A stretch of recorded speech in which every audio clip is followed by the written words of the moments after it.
Oh, the good news just keeps on coming. The good news keeps on coming, guys. The takeover is complete. Yes, indeed. Tonight was the start of a new era in WWE. Tonight was the beginning of the Triple H era from Madison Square Garden. The first, WWE MSG show without Vince McMahon in 40 years. Been a long time. For the first time in years, I was excited to watch an episode of Monday Night Raw. It's not very often that you see me live here on a Monday night on YouTube. Usually, we wait until the weekend, we talk about Raw because, for me to sit through 3 hours and come on here every week is just, torture. That's how they torture prisoners of war. But Summerslam is coming up on Saturday night. Didn't make a whole lot of sense to wait until Sunday to talk about a go-home show when the pay-per-view is already going to be over. But obviously today was also a special day because we had some very big news that broke this morning. And I was excited. I was not at Madison Square Garden tonight, obviously, even though it was in my backyard, but I was excited to watch an episode of Monday Night Raw. Not because I expected major changes, this quickly, but it was a Monday Night Raw episode for the first time under a new regime, under new leadership. The Click takeover is now complete. We have Shawn Michaels running things, creatively running things in NXT, and now on the main roster, Triple H. Triple H has ascended. You've got HBK down there, you've got Triple H up here. I guess the Click ended up running the show. We're running the show back in the mid-90s. So history repeats itself. The Click is once again running the show again here in WWE. But change has come. Was that change visible tonight? A little bit. Not a lot. I enjoyed the first hour of Raw. I actually thought the first hour of the show was solid. I thought the second hour and the third hour is where things took a nosedive, as it usually does. That's usually the pattern from Monday Night Raw. Occasionally they will start strong. They can't sustain it for the full 3 hours, but that main event was a quality main event. I enjoyed that 6-man tag team main event at the end of the show. The message I would give to you, Rome was not built in a day. I don't know that anybody was honestly expecting massive wholesale changes here on day one. They have a pay-per-view coming up this weekend. Okay, this Saturday is SummerSlam. We are 5 days away from one of the biggest pay-per-views of the year. Some would say the second biggest, some would say the third, depending on where you put the Royal Rumble, but SummerSlam is one of the biggest shows all year long.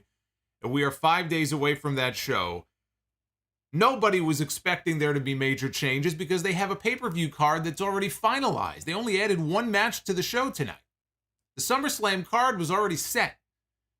They're already in the middle of promoting matches for this pay-per-view. So you could not have come into the show tonight expecting there to be, some kind of explosion where they blow everything up and they change everything. I mean, that's not going to happen on night one. But let's back up a little bit here, because we do have to get into some stuff before we even talk about this show, and that is the fact that this morning, WWE made the announcement, they made it official earlier today, that Paul Levesque, who on Friday, and I know it got drowned out in the news of Friday afternoon once Vince McMahon retired, which, by the way, we found out today that he did not retire. I told you anyway, it was bullshit. But now we know why he retired. Even though it wasn't a retirement, he resigned.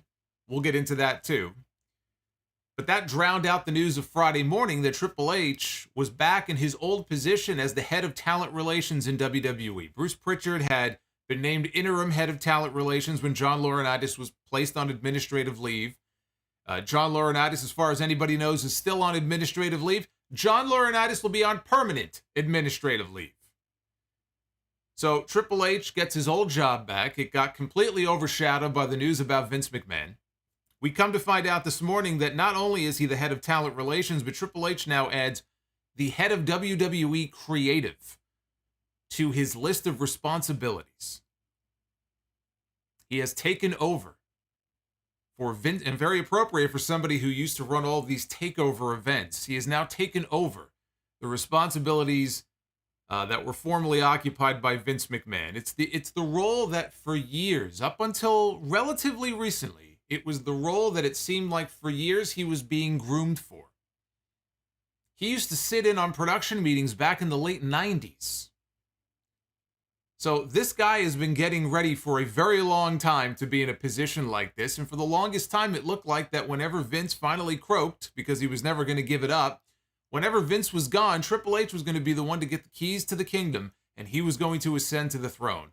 And then all of a sudden, things changed.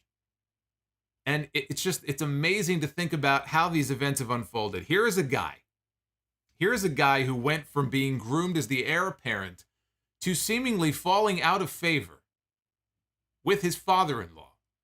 He had one job, and he lost. NXT got its ass handed to it by AEW. And that was very embarrassing. That did not win Triple H any plaudits, any flowers, any goodwill from upper management in WWE, most importantly from his father-in-law. So he failed that test in his eyes. He goes from that to almost dying. And then we all know what they did to NXT, and they dismantled his team. Very few people who were on his team are still down there. Man, again, came very close to death. And now, look at where we are now. Look at where we are today. Look at where Triple H is now. You can call this, DDP had a movie that came out a number of years ago called The Resurrection of Jake the Snake. I would call this The Resurrection of Triple H, because it seemed like this guy was a sure thing until he wasn't, and he was almost being written off. Remember all those memes online when they were tearing down NXT, and it looked like, his health issues, obviously, we didn't know if he was going to come back. And all the memes went around, Triple H is all elite. Would Triple H go work for Tony Khan? Which, of course, was ridiculous. But to go from all of that to where we are now, where he is basically running the show. If that's not a resurrection, I don't know what is. But according to Fightful Select, Triple H held a meeting with talent just before Monday Night Raw tonight. The meeting was said to have gone very well, with there being optimism in regards to Triple H's new role as the head of creative. Fightful noted that Triple H led the meeting and promised the talent transparency that some of them feel did not, or might feel, did not exist under the previous regime. He also said that he wants open lines of communication between himself and talent, and that he wants work in WWE, those who are working in WWE, he wants it to be fun. He wants to bring the fun back. He wants to bring the F back. Let's bring the F back. Remember all those years ago, they got the F out? Let's bring the F back in to WWE. Maybe that could be one of the changes that Triple H makes. He can work out a deal with the Panda people. We can get back to the WWF. All these reports about TV14, we'll bring back the WWF too. Let's get the F back in. People are excited. I mean, obviously there are people on social media and people on YouTube and everything who are losing their minds, and they're going a little overboard, I think. But people are excited. People are excited because it looks like for the first time there's real change coming. Where before, real change was not possible so long as the previous regime was still there and there were no signs that that was ever going to change. So there was nothing to really get excited about. The product really hasn't radically changed in many, many years. It was the same old shit every single week. And so now people are excited. And I'm excited. I'm excited because this is a change that has been needed for nearly a decade now. If you want to be perfectly honest. This is a change that has been at least a decade in the making. The product is not what it used to be. It hasn't been what it used to be. It's never going to be exactly what it was. But the product used to be fun. It used to be somewhat unpredictable. There were, it was fun to put your TV on and be able to tune into Raw and be able to tune into SmackDown. You looked forward to watching those shows. And people have been waiting for years to get back to that. There to be that level of excitement for wanting to sit down and watch these shows and not be able to predict everything that was going to happen on that show, right down to the way the segments are formatted before they even happen. That's what I mean when I say it's just felt like Groundhog Day now over a decade period. So people are excited. And like I said, I'm excited. I'm excited because it is someone other than Vince McMahon leading WWE creative. I am excited as someone who was a fan of the black and gold era under Triple H's leadership. For a time, NXT was the best WWE weekly television offering. It had a certain energy about it. It just had a certain feeling to it that made it fun to watch. And it was an easy watch, too, because back when NXT was on the network, it was an hour long. Actually, it wasn't even a full hour. It was more like 48 minutes or something. But you got an hour-long show, right? Now, I understand Raw can't be an hour, SmackDown can't be an hour. There's a lot of talent that need to be featured. I'm not saying make all the shows 60 minutes, but it was an easy watch. There were interesting characters. I had my favorites who I like to follow. Triple H was also bringing in indie talent. I know some people are against that, but there were a lot of talented people that he brought in. And you could look up and down the WWE main roster right now, whether it's a Sami Zayn, who I think is doing some of the best work of his career. I very much enjoy Sami's character work. It's one of the few redeeming things about SmackDown every week when Sami is featured. Kevin Owens, who has been an unsung MVP in this company, willing to do whatever is asked of him, always falling through the cracks. I was so happy for him when he got that main event at WrestleMania against Stone Cold Steve Austin. Even Sami said on the Broken Skull sessions this week, because Stone Cold sat down and talked to him, and he even said that he and KO were talking about their matches at WrestleMania this year, because Sami loved his match with Johnny Knoxville. He says one of the best matches of his career. And he said that Kevin felt the same way about his match with Austin. He made the comment to Sami that I don't need to do anything else for the rest of my career. I main evented a WrestleMania with Stone Cold Steve Austin, who was like an idol of his, right? Met him when he was a kid. So I was really happy to see him get that moment, because so many times before, Owens just kind of would feel like a lost soul, right? He wasn't even on the show tonight. Has no match at SummerSlam. But Kevin Owens is one of many who worked under Triple H and NXT. Triple H brought them in. He signed them. He saw something in them. Many of them did go on to the main roster. Not all of them have had success. I don't blame Triple H for that. Kevin Owens is one of those people. You could talk about Sami Zayn. We can rattle off a bunch of people who have been called up from NXT over the years. But the reality is there was a certain energy and feel to those shows back in the prime era of the black and gold that if they could recapture even a small part of that, would freshen up things on the main roster in a very noticeable way. Again, Triple H was the belle of the ball back then during the black and gold days. I can remember a time when people on the Reddit forum, on Reddit, sent him a fruit basket. They sent a fruit basket to Titan Tower to Triple H after that NXT TakeOver R Evolution show. God, I mean, we're probably going back 6 or 7 years now. There were so many great takeovers that some of them kind of blend together, but I think it was our Evolution, and they sent him a fruit basket. I remember he tweeted about it. He tweeted a picture and said, "Thank you, Reddit, for the fruit basket." Right? People were, oh my God, Triple H, right? They were bowing to Triple H because they were happy. They were excited. They actually had a WWE show that they could watch and have fun following. Now, I wouldn't get the fruit basket ready just yet. Monday Night Raw still has one very big problem that even Vince McMahon being gone is not going to solve. There is one very big problem with Monday Night Raw that Vince McMahon being gone cannot fix because it is a USA Network issue.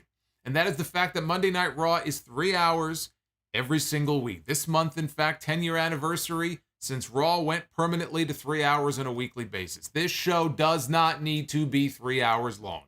This show should not be 3 hours long. And that is not something that I don't believe is in Triple H's control. So what do? You throw your hands up in the air and give up? Or do you try to make the show better? We know the show is long. But that doesn't mean that you can't make an effort to try to make the show better, to try to give people fresh matches. Maybe try to format the show in a different way. Change the look of the show in a different way. Change the promo styles, the way promos are shot. There's so many little things that can be done. You take a whole bunch of little things and it adds up to a big change. There are things that can be done to freshen up Monday Night Raw. We saw some of that tonight, even the way the show opened. So there are things that I think Triple H can absolutely do to make the 3 hours more tolerable. And again, if he can get even a fraction of the energy for those old NXT TakeOver shows, you know, he was able to put something very special together there for several years.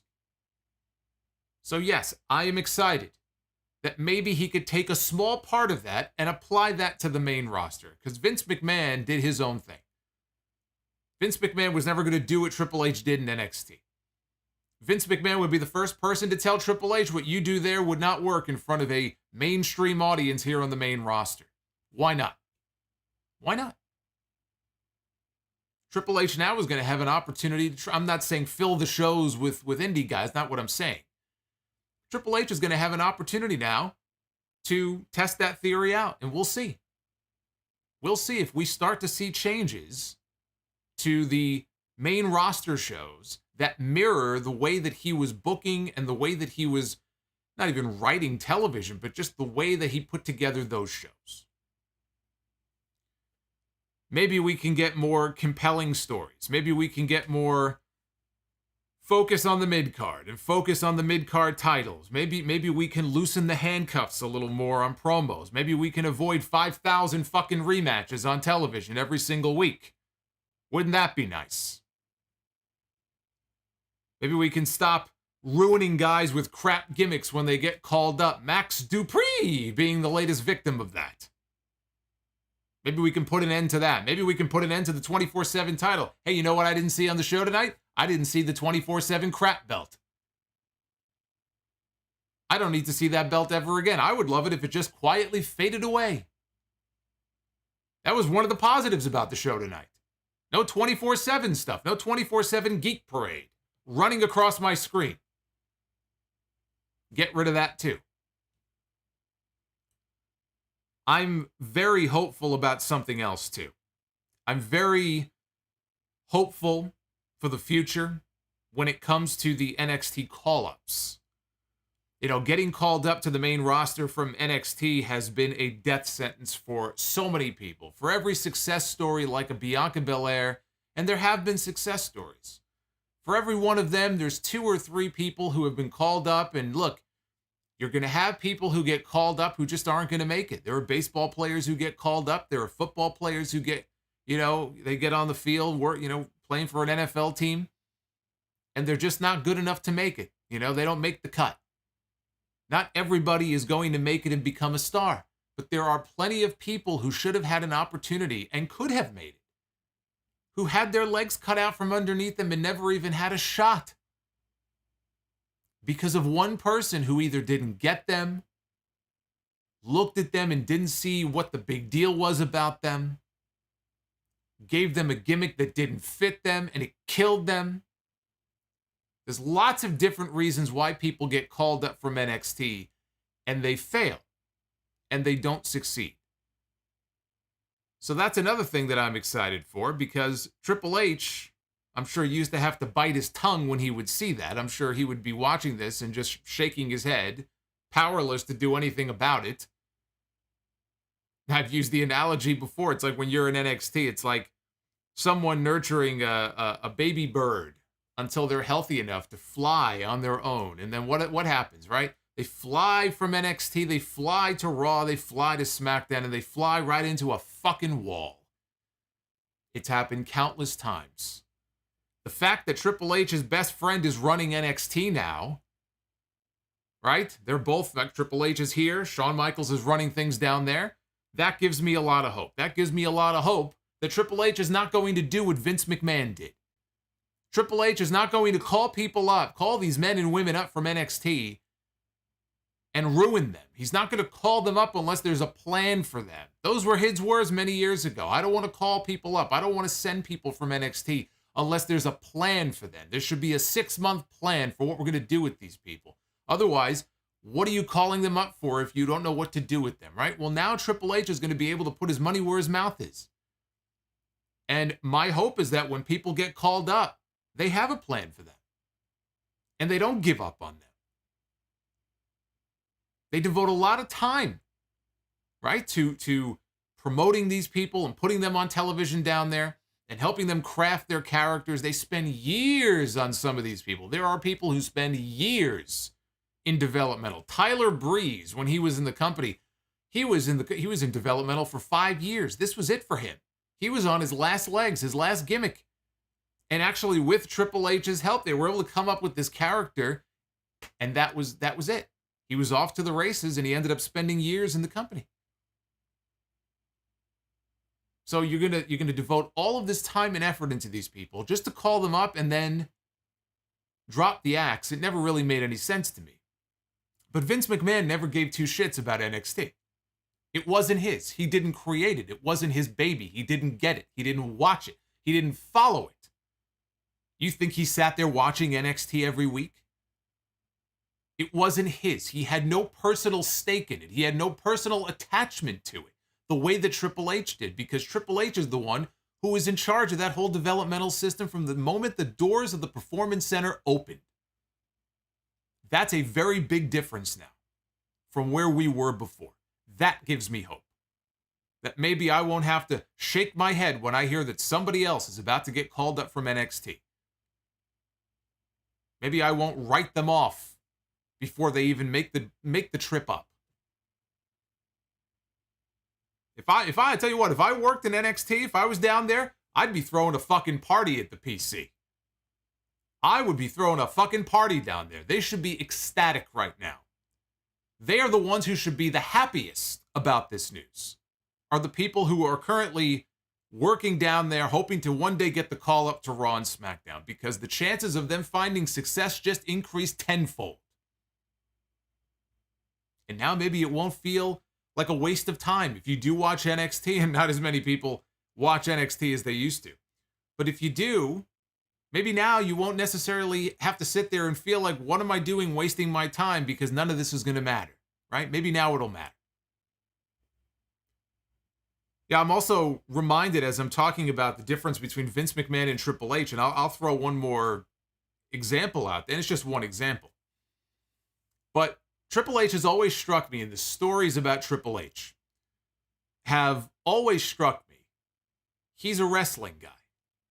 He's an old school wrestling guy. He grew up watching Flair and the NWA and all that. And I'm always reminded of the War Games story, because it was Triple H who wanted to bring War Games to the main roster many years ago. And Vince McMahon had no interest. He didn't want to do it, right? They had the Elimination Chamber. That was their answer to War Games. And Triple H tried. He tried, I believe, many, many times, in fact. And he couldn't convince him. So one day, Triple H said, well, fuck it. We're gonna do it in NXT. And he brought War Games back to NXT. And I always thought it was a mystery to me. Why is there no War Games match in WWE? That was always, such a fun match to watch. And such a unique match with the two rings and the cage over it. And Triple H was a big fan of it. Vince just wouldn't go for it. Triple H did it himself in NXT. Again, one small example. What other ideas that Triple H might have, I wonder, that maybe Vince McMahon has rejected? Or that Triple H never even bothered to pitch because he knew that his father-in-law wouldn't go for it? What other ideas does this guy have in his head? I'm sure he's got plenty.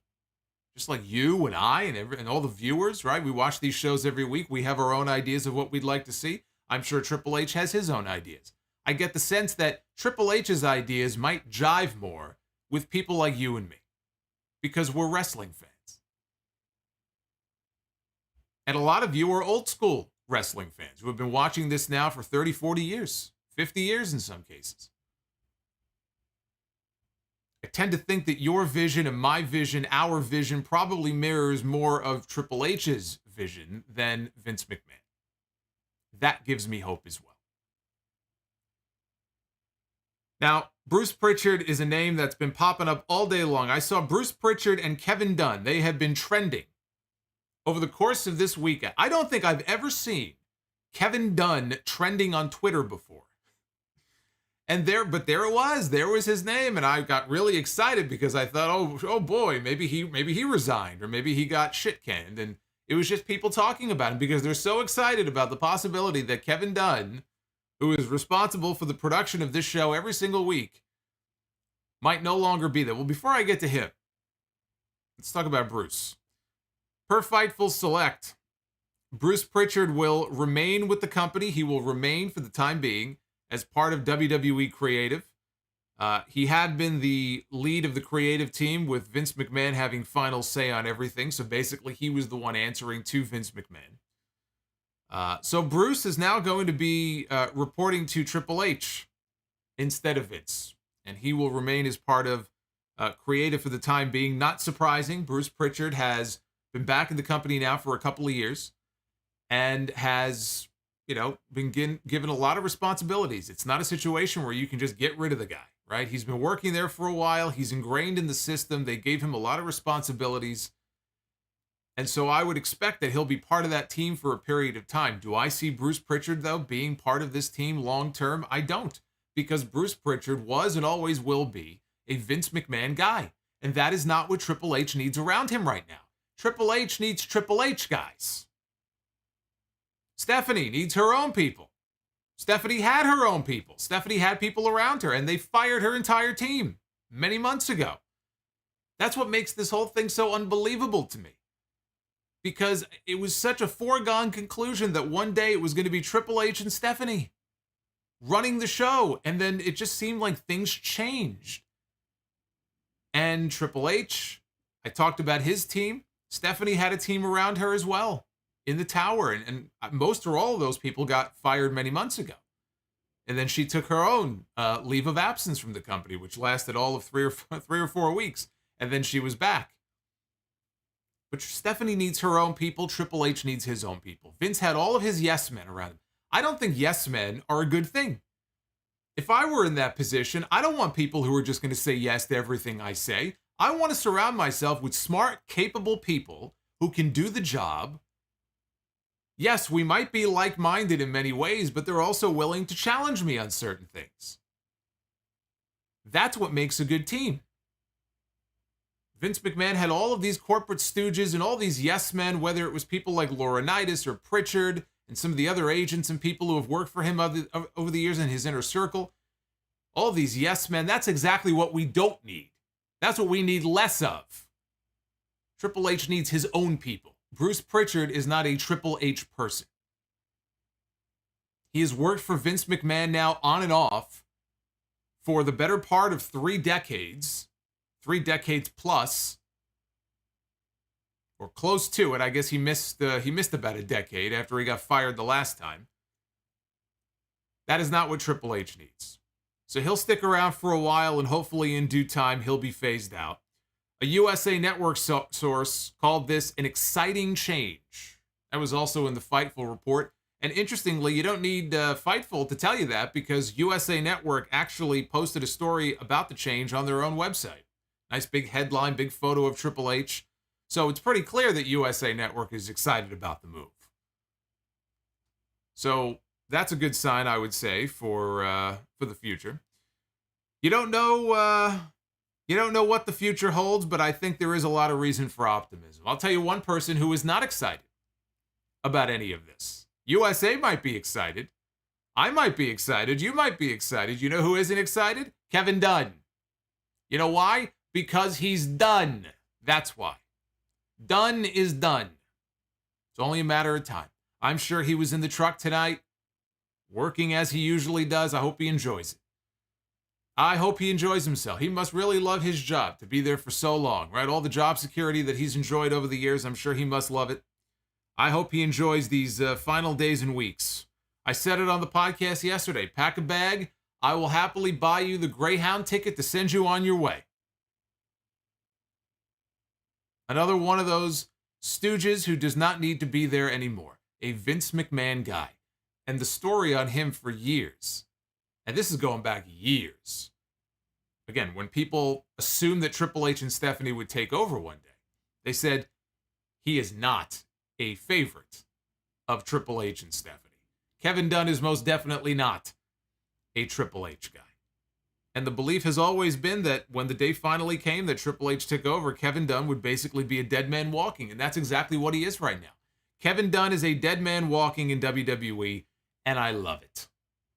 I love it. Even tonight, we still had the constant camera cuts and the shaky cam and all the bullshit. And you know what? The sooner he's gone, the better. Even more than Bruce Prichard. The sooner they get rid of Kevin Dunn and get somebody new in there, the better. Only a matter of time. All that we know is that Triple H is in charge, and all of these people are on borrowed time. And that's a good thing. Paul Heyman is a name that I wanted to bring up here because now that we know Triple H is heading creative, he's going to need people to support him in his own inner circle. Bruce is there right now, but I don't think he will be long term. Who else could help Triple H? Who else could help contribute in a creative way? And I keep coming back to the name Paul Heyman, who is already under contract with WWE. He's under a performer contract. We see him on television. He was the executive director of Raw. Vince McMahon told him, "You're doing a great job," but he fired him from the position. So hey, if I work for somebody who fired me for doing a great job, I hate to know what he would do to me if I was doing a bad job. So the only role that Heyman has right now is as an on-screen character with the Bloodline. Feels like a waste to me. Because as good as he is on camera and doing promos, he could also contribute behind the scenes in an official capacity, I think, and really help this company out.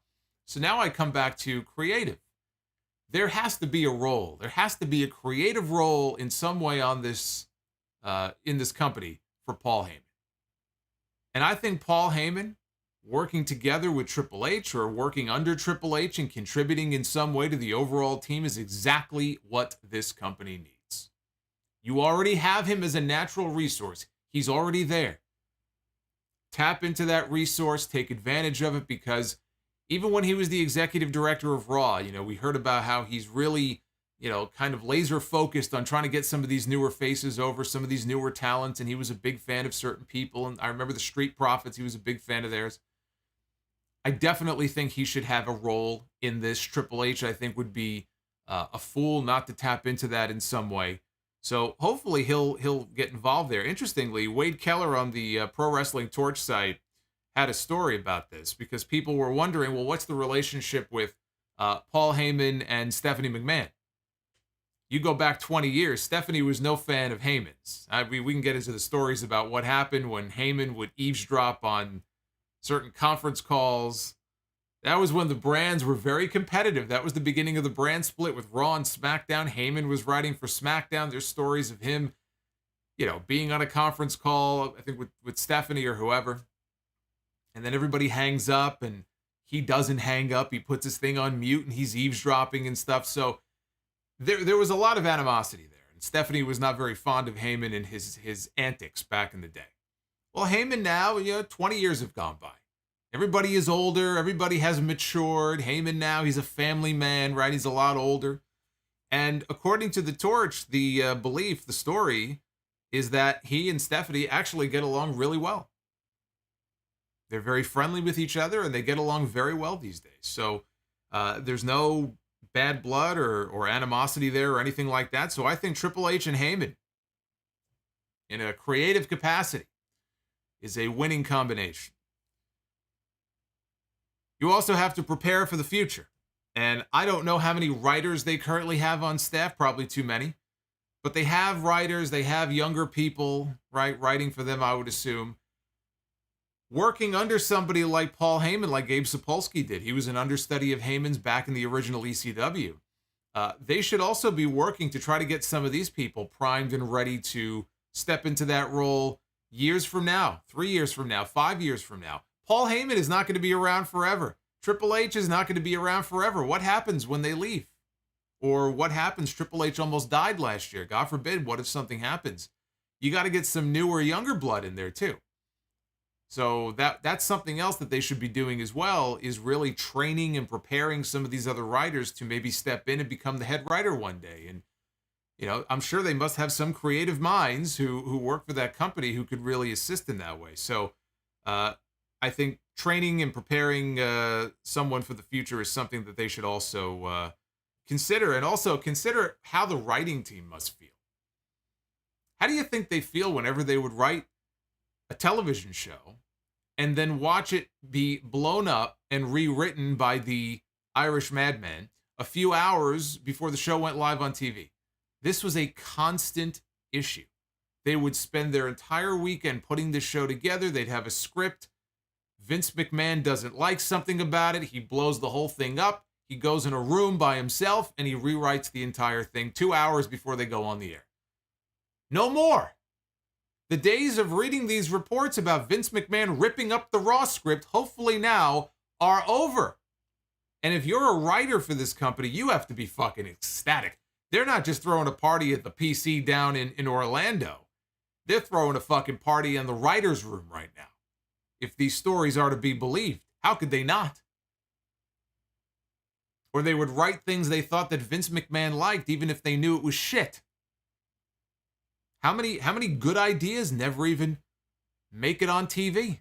Maybe now they feel like, okay, we can actually express ourselves a little bit more. We can pitch certain ideas that before we never would have pitched because we knew the old man didn't like it. So again, these changes are potentially far-reaching.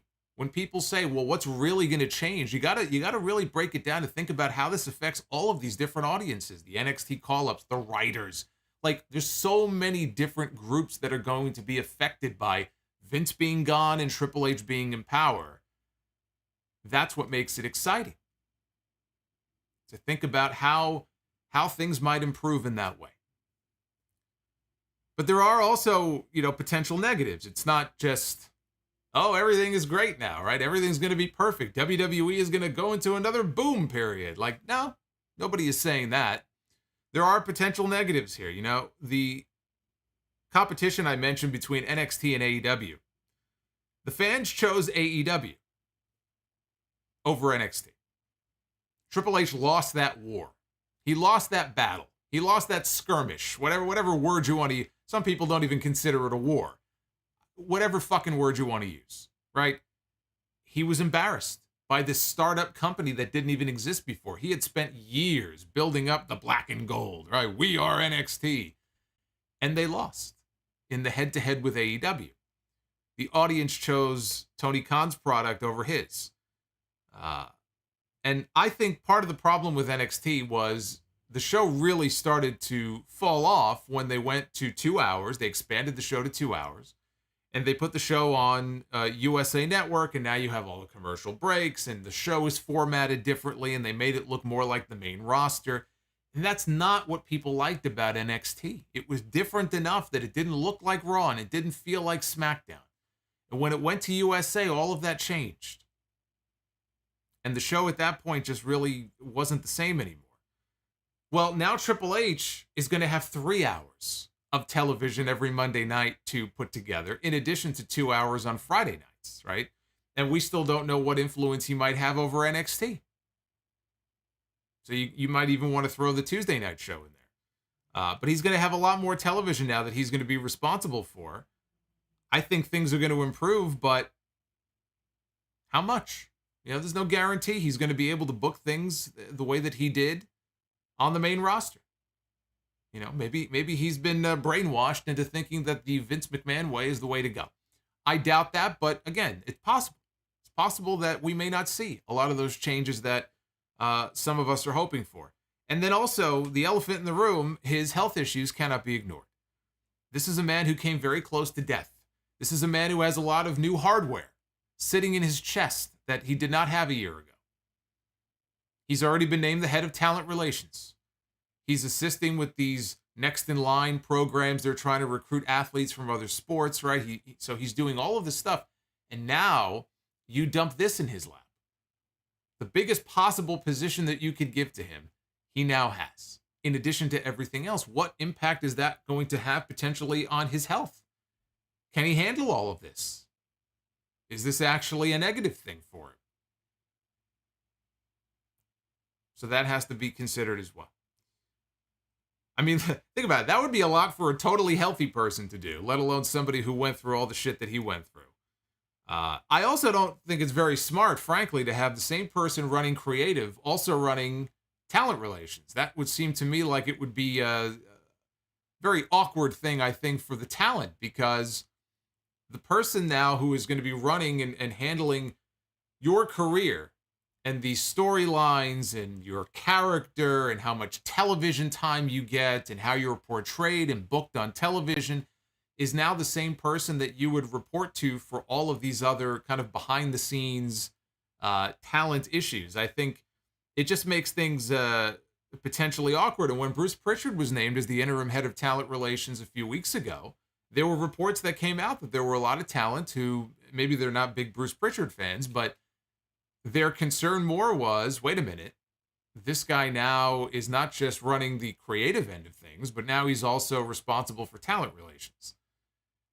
And especially if you're somebody who maybe didn't like Bruce Prichard, that's doubly bad news for you. I saw somebody make the comparison on social media earlier. It's like your boss also being the head of human resources. So when you look at it like that, you can see where it's kind of a conflict. So I don't know if Triple H is going to remain in talent relations long term, or if that's just a temporary thing and ultimately they'll find somebody else to do the job. But I think at some point they're going to have to, because I don't think that makes a whole lot of sense for him to stay in that role. But as far as how this affects the business as a whole, you know, Triple H as the head of creative, to me, it's like rolling out the welcome mat. And in some cases, rolling out the welcome back mat to people who are working for other promotions, including people who are currently working for AEW. Because you have to think that there are at least some people who are now working for Tony Khan who maybe did not leave WWE on the best of terms, or had some kind of a blow up with Vince McMahon, or were not happy with their creative, or just felt like they would never get a fair shake. Felt like they would never get a real serious push. And now all of a sudden Vince McMahon is gone. Some of them probably also really like Triple H because maybe they worked with him in NXT. Plenty of former NXT talents are now working for Tony Khan. I'm sure they're looking at this and going, hey, you know, Hunter now, he's the guy with the golden key. When those contracts come due, Tony Khan might have some real bidding wars on his hands if he wants to hold on to some of these people. Because I can guarantee you at least some of them are going to be very tempted to want to go back to WWE knowing that Triple H is going to be their boss. If Vince was there, they would be maybe a little, you know, less likely, but now that Triple H is in charge, everything is up in the air. And it was only going to be a matter of time before more people went over. Cody is not going to be the last. Who's going to be next? Nobody knows who's going to be next, but I guarantee you it'll be somebody fairly soon. And this is only going to make it harder, I think, for Tony Khan to hold on to talent. So, you know, Tony Khan, I thought that the tweet that he put out the other day when Vince McMahon, you know, stepped down, it didn't bother me. I thought it was, you know, it kind of got a laugh out of me. But he can't be so cavalier about this because I actually think this is going to end up being something that is more of a negative than a positive as far as AEW is concerned. Before it was like, you know, bring me your huddled masses. Well, we'll take you in over here. You know, we got a home for you over here. Well, now people may want to go back in the other direction. So that's something to keep in mind as well. And actually, one of the names I thought of, and I'm not saying that he's going to go, I'm thinking of him.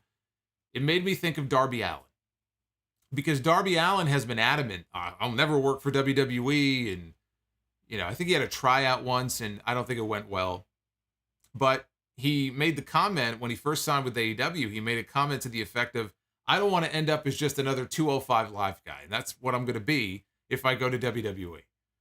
Well, yeah, under Vince McMahon, probably yes. That's what he would have ended up as. Under Triple H, maybe not. Does that make somebody like a Darby Allin down the road more open to going to WWE? Right? That'd be big. I mean, he's an AEW original. So that's just something to keep in mind. So that's the Triple H stuff. We're going to have more information on this coming out throughout the week, so I'm sure I'll have a lot more to say about this on episode 767 this Sunday. But that was not the only big news that broke today. And by the way, if you are joining live here tonight, it is It is a little unusual here to be live on a Monday night, but I could not let this go by without being here with you, and obviously we have a lot to get into here. So we're going to talk about Raw from Madison Square Garden. I have not mentioned it yet, but I'll mention it now. Hit that like button. I want to make sure we get as many likes on this video as we possibly can. Get those super chats on in too, because I know you got questions. I know you got comments. I'm going to read them all. If you send them in, I will read them. And you'll see them popping up on your screen. So if you want to drop a super chat, you may do so. But we got to talk about Vince McMahon, because now that he has ceded the throne to Triple H, that does not mean that Vince McMahon's problems just go away magically. In fact, it looks like his problems are about to get a whole lot worse. Now we know the real reason why Vince McMahon all of a sudden retired on Friday. Why Vince McMahon went on Twitter and said, at 77, time to retire. Out of nowhere. Time to retire. He did not retire. I think we all knew that he did not voluntarily retire. He didn't retire. He resigned. Two different things. Now we know that Vince McMahon resigned his position, and this is why. This is from the Wall Street Journal. And this is not the next big bomb people were expecting from the Journal. Supposedly that could still be coming. But the Wall Street Journal had a story earlier this evening. The headline, U.S. investigations hastened McMahon retirement from WWE, says sources. New federal investigations into the deepening hush money scandal involving World Wrestling Entertainment hastened the retirement of its chief executive, Vince McMahon. This is according to people familiar with the matter. The Securities and Exchange Commission and federal prosecutors, that's a scary word to hear, have launched inquiries into payments made by Mr. McMahon to settle allegations of sexual misconduct. The media company said Monday that it has received regulatory, investigative, and enforcement inquiries, subpoenas, or demands in connection with the millions of dollars in hush money packs. WWE disclosed the inquiries in a securities filing, which also said that an ongoing internal investigation had uncovered agreements by Mr. McMahon to make payments totaling $14.6 million. So I want to pause there for a second, because we knew of $12 million in hush money payments to 4 different women. Now, we don't know for sure that this $14.6 million is in reference to the hush money payments. Let's assume that it is. So the number has gone up. Where this other $2.5 million came from is going to be very interesting to find out. So the number went from $12 million, now it's up to $14.6 million. We don't know exactly why it's up to $14.6 million. From 2006 to 2022, WWE said that Mr. McMahon has or will pay all of the expenses personally. The payments, first revealed by the Wall Street Journal, should have been recorded in the company's financial statements. The company, and this is from WWE. This is what WWE put in its filing. These should have been recorded in the company's financial statements, and they were not. The company said that it expects to revise previous financial statements going back to 2019 to reflect the payments. WWE also said that an internal board investigation expects to conclude that its internal control over financial reporting was not effective as a result of one or more material weaknesses. The inquiries from regulators and law enforcement show how the scandal over McMahon's personal conduct could put the company's business interests at risk.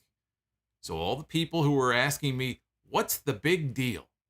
What's the big deal about what Vince did? Why should he have to resign or quit or be forced out? It's not that big of a deal. Now you're starting to see. The onion is starting to peel a little bit more. And you're starting to see exactly what I was saying as far as why they had to get him the fuck out of there.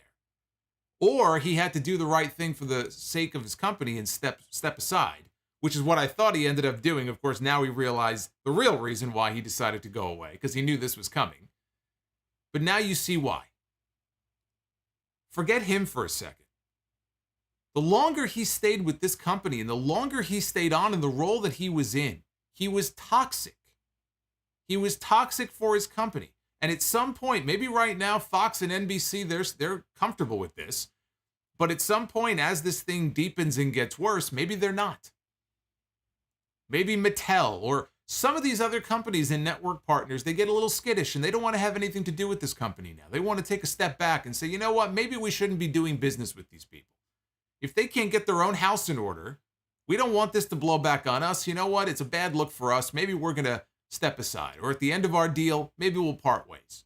When it starts to potentially impact your business, that is never a good thing. One of the reasons why he had to go. He had to go anyway, for a lot of other reasons. But this is a very serious reason why he had to go. It says WWE is the biggest pro wrestling brand in the world and has lucrative licensing deals with entertainment giants like Fox and NBC. The company is also seeking new business internationally and in the U.S., and it mentioned here that a deal with Hulu, which streams Monday Night Raw, is set to expire later this year. Walt Disney Company has a majority stake in the streaming platform. I feel like Walt Disney has a streaming... Walt Disney Company has a stake in pretty much every fucking thing. For all you know, Walt Disney could have a stake in this podcast. Well, if I did, though, you'd have the mouse. There'd be a mouse in the corner of the screen. So that's how you know they don't. But it's very interesting about that number being 14.6 million now instead of the 12 million. But if we assume that this is in regards to the hush money, if the company is citing in these documents that the NDA-related payoffs, and again, it's not being confirmed as far as what this money is exactly, but we're not stupid, right? We can tell what this money is in regards to. If the money in question was supposed to be recorded as a company expense, it could be that they think that Vince McMahon was using company funds, which would eliminate that whole argument that, oh, he used his own money. Maybe he didn't. I mean, it's unfathomable to me that he would do something so stupid, or that his lawyer would stop him from doing that. But it sounds like that potentially is what happened here. And if that's the case, that opens him and possibly the company up to potential litigation. So this has now gone from a situation where Vince did something naughty and it makes him look bad, and it potentially makes the company look bad, and he really should go. All of a sudden now, this takes it to a whole other level. Before, I would tell people, we're not talking about Vince McMahon going to jail. This is not a criminal issue. I may have spoken too soon. This may well be a criminal issue. The government is now looking into Vince McMahon. He is now being investigated by the SEC. He is being investigated by law enforcement agencies. They're looking into this now. This has now gone to like DEFCON 5 for Vince McMahon. And wouldn't that be something? Wouldn't that be something after all these years? This weekend was 28 years since he got acquitted in court on federal charges of conspiring to distribute steroids. He was acquitted of those charges. People say, oh, he was found innocent. They really need to look up the circumstances. The government's case was very weak. Not because Vince McMahon was innocent either on some of the stuff that he was accused of, but he was acquitted of the charges that they brought against him. And we've heard him, thump his chest and talk about this, and he kind of poke the bear, and for years talk about how, the federal government came after me and I beat the government and they were inept and they were stupid and they were this and that. Sometimes you talk a big talk and it comes back to bite you on the ass. And that looks to be what's happening right now. Wouldn't it be something after all these years, you come full circle, if Vince McMahon is taken down by the federal government? Now we know that it's a possibility. And if it happens, he's got nobody to blame but himself. Hit that like button. We're going to move on into the Raw review here. Raw was live tonight from Madison Square Garden. They had a healthy crowd, too. It was a sellout crowd tonight from MSG. I know a couple of people who were at the show who said the building was packed, the building was loud, even though it didn't really come across that way for the entire show. They were very hot at the beginning of the show tonight, but then, 3 hours of this crap tends to take a lot out of you. We got a cold open to the show tonight with Logan Paul and The Miz. They were rolling around the ring. No music, no opening video, just right to the ring, and they're brawling and going at it. Officials run down to pull them apart. Now, had they left well enough alone, and that was the only segment on this show with Miz and Logan Paul, that would have been fine. I would have been like, okay, that's not a bad segment to have as your final go-home segment before their match at SummerSlam. Unfortunately, they brought them back again later in the show, and it ended up being the worst fucking thing on the entire show. So whatever good they did here in this opening, they completely negated it by what they did later in the show. So then we had the arrival of the Bloodline, and I thought to myself, look who showed up to work. Look who showed up on Monday Night Raw. You could count on one hand and probably have 4 fingers left. How many times Roman Reigns has showed his face on Monday Night Raw since winning the championship, the WWE Championship, and unifying the titles of WrestleMania? I believe he was on the Raw after WrestleMania, which was actually the last time I went live after Raw. And I don't believe he has made a single appearance since on the show. I could be wrong. Maybe he made one. But I'm almost positive he has not been on this show or in a match on this show since the night after WrestleMania, which was back in April. Okay, it's almost August now. So Roman Reigns showed up to work. He was with his cousins, the Usos. He was with Paul Heyman. He got in the ring, and he told New York City to acknowledge him. And he handed the mic to Paul Heyman, and Heyman, it started cutting out on Heyman. Actually, it started cutting out on Roman. When he handed the mic to Heyman, he started doing his promo, and the mic was cutting in and out. So they handed him a new microphone, and he said the sound guy must be from New Jersey.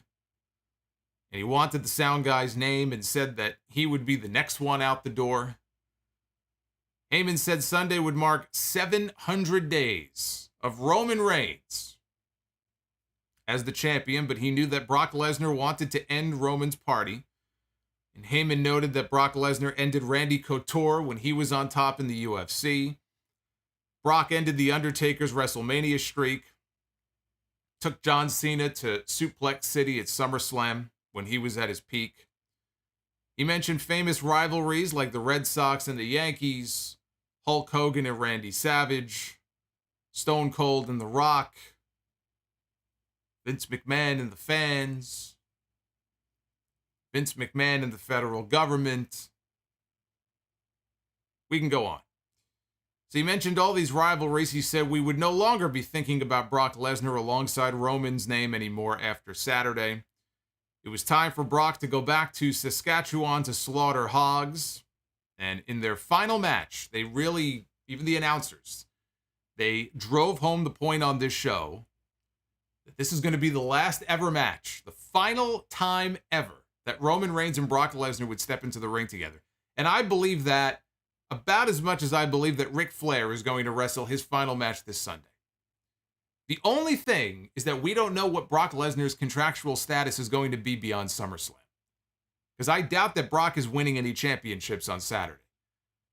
And we know the stories about Brock leaving the building on Friday and being very unhappy about Vince retiring and going away. But if Brock is upset about that, if Brock wants to only work with Vince because Vince is the guy he always dealt with and maybe he doesn't want to deal with Triple H or anybody else, I don't know if he's got more time left on his contract. My understanding was that he was good through SummerSlam. So this could very well be it for Brock Lesnar. If this is the last match on his deal or if he doesn't want to be there anymore, he'll do the main event. He's been advertised for the main event. And that could be it. So if Brock were to leave, then I suppose, yes, this could very well be the last time we see Brock Lesnar against Roman Reigns. That would be the only way I would accept that possibility and believe that this could be the last time they're going to wrestle. If Brock sticks around, I don't believe that for a second. But that's how they're promoting this main event on Saturday. Austin Theory interrupted. Again, he repeated his plans for SummerSlam, cashing in his Money in the Bank. Roman told him to step into the ring and acknowledge his tribal chief. He told Theory that he had no idea what to do with the briefcase, so he offered the kids some advice. And Roman told him to analyze the situation. Look around you and analyze the situation. He said, your daddy's not here anymore. And I thought to myself, I said, man, I said, the body is still warm. The man is not even cold yet. And they're already taking their jabs. I thought that was fucking great. So that earned Theory a "Daddy's Gone" chant from the crowd, and then an even louder chant of "Who's your daddy?"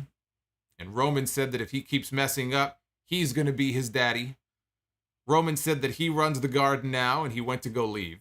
And Jey Uso, as Jey Uso was also leaving, the cousins were about to leave the ring with Roman. Jey Uso flicked Theory's neck, and Theory ends up smashing him from behind with the Money in the Bank briefcase. So now the Usos are going to go after Theory, and Roman holds him back because the Usos are hot, and Roman's holding him back. And Theory is standing there. He's standing his ground, and he's telling them he doesn't need it. I don't need this. I don't need the briefcase. You want to go? Let's go. Let's throw down now. So cooler heads prevailed, and the Bloodline left, and that was the end of the segment. I actually liked the segment a lot. I liked the segment. Opening cold with a pull-apart was a different way to open the show. And if you'll notice, at the end of this, we got a glimpse of, kind of babyface, badass Austin Theory. I don't know if that was something that was a little bit of a test, or if that's something that could maybe be a sign of what's to come. But it was noticeable that he was willing to stand his ground, put the briefcase down, and stand his ground and take on the Bloodline all by himself. Usually he's the chicken shit, smarmy heel. But in that moment, he showed what a future babyface Austin Theory might look like. And it's inevitable, because he's the chosen one. Even though Vince is not there anymore, Vince is gone now. And I know people wonder, what's going to happen to Theory, right? He's Vince's handpicked guy. He's getting the big push.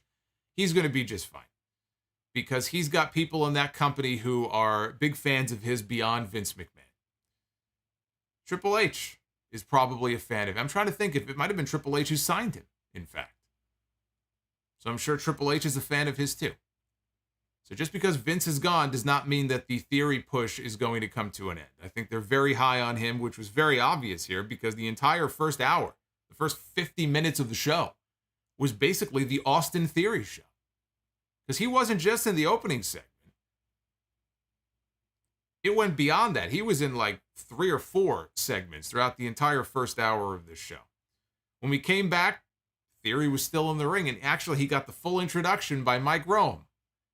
And he's standing in the ring, and he's got his Money in the Bank briefcase, and before he could even get a word out, we had the arrival of Drew McIntyre. So I see that Triple H is taking this brand split about as seriously as his father-in-law did. SmackDown's own Drew McIntyre makes his way down to the ring for a match. They ring the bell, and all of a sudden it's Drew McIntyre against Austin Theory. All right. So McIntyre dominated him to start. Theory got some offense coming out of the break. Put Theory down with a spine buster. McIntyre went to the corner to set up for the Claymore kick when Sheamus, Ridge Holland, and Butch is one of those great examples, I think, of what Triple H can do very soon. As far as we talk about overhauling things and making certain changes. One of the changes to be made is to stop this Butch crap. So Sheamus and Butch and Holland, they run out to attack McIntyre for the DQ about 10 minutes in. Sheamus jabbed a shillelagh in McIntyre's eye. Bobby Lashley ran out to make the save. So the first finish of the Paul Levesque era is a disqualification, which then led to the predictable tag team match coming out of the commercial break. It was Lashley and McIntyre taking on Theory and Sheamus. The match started during the break, so we were already in progress when we came back. Sheamus was amused by McIntyre chopping Theory, but he used a distraction to knock down McIntyre and take control. Lashley gave Sheamus a delayed vertical suplex and gave Theory a flatliner. Lashley went to go spear Theory through the barricade at ringside, but Sheamus, this is actually a great spot. Sheamus came from out of nowhere. He had this running, leaping knee strike. Looked great, sounded great. The reaction from the announcers was on point. So that looked devastating. Butch and Holland, they tried to attack McIntyre. McIntyre, though, caught Butch and gave him an overhead belly-to-belly suplex onto Ridge Holland. And the referee ejected Holland and Butch. We went to another commercial break. Lashley gave Theory a choke slam. Sheamus, though, broke up the pin with a knee strike off the top. McIntyre wiped out Sheamus. Sheamus, though, poked him in the eye and gave him white noise on the floor. In the ring, Theory was setting up for his finish. And you could see there was a commotion in the crowd. And I thought maybe there was a fight where somebody was being ejected from the crowd. It ended up being Dolph Ziggler. I would have rather there be a fight in the crowd. But it was Dolph Ziggler standing at ringside right in front of the announcers. He had his cell phone in his hand, and, you know, he's just standing there trying to get Theory's attention. And Theory is distracted, and that allowed Lashley to apply the Hurt Lock. Quick submission. Theory did not waste any time tapping out because he's got a title match on Saturday, right? Why get hurt and do damage now? So he immediately tapped out. And the Usos came out as Theory was leaving. They super kicked him on the stage area. Roman Reigns walked back out with Paul Heyman, took the Money in the Bank briefcase and placed it on top of Theory's chest. And Roman very sarcastically reminded him, don't forget to bring it with you on Saturday.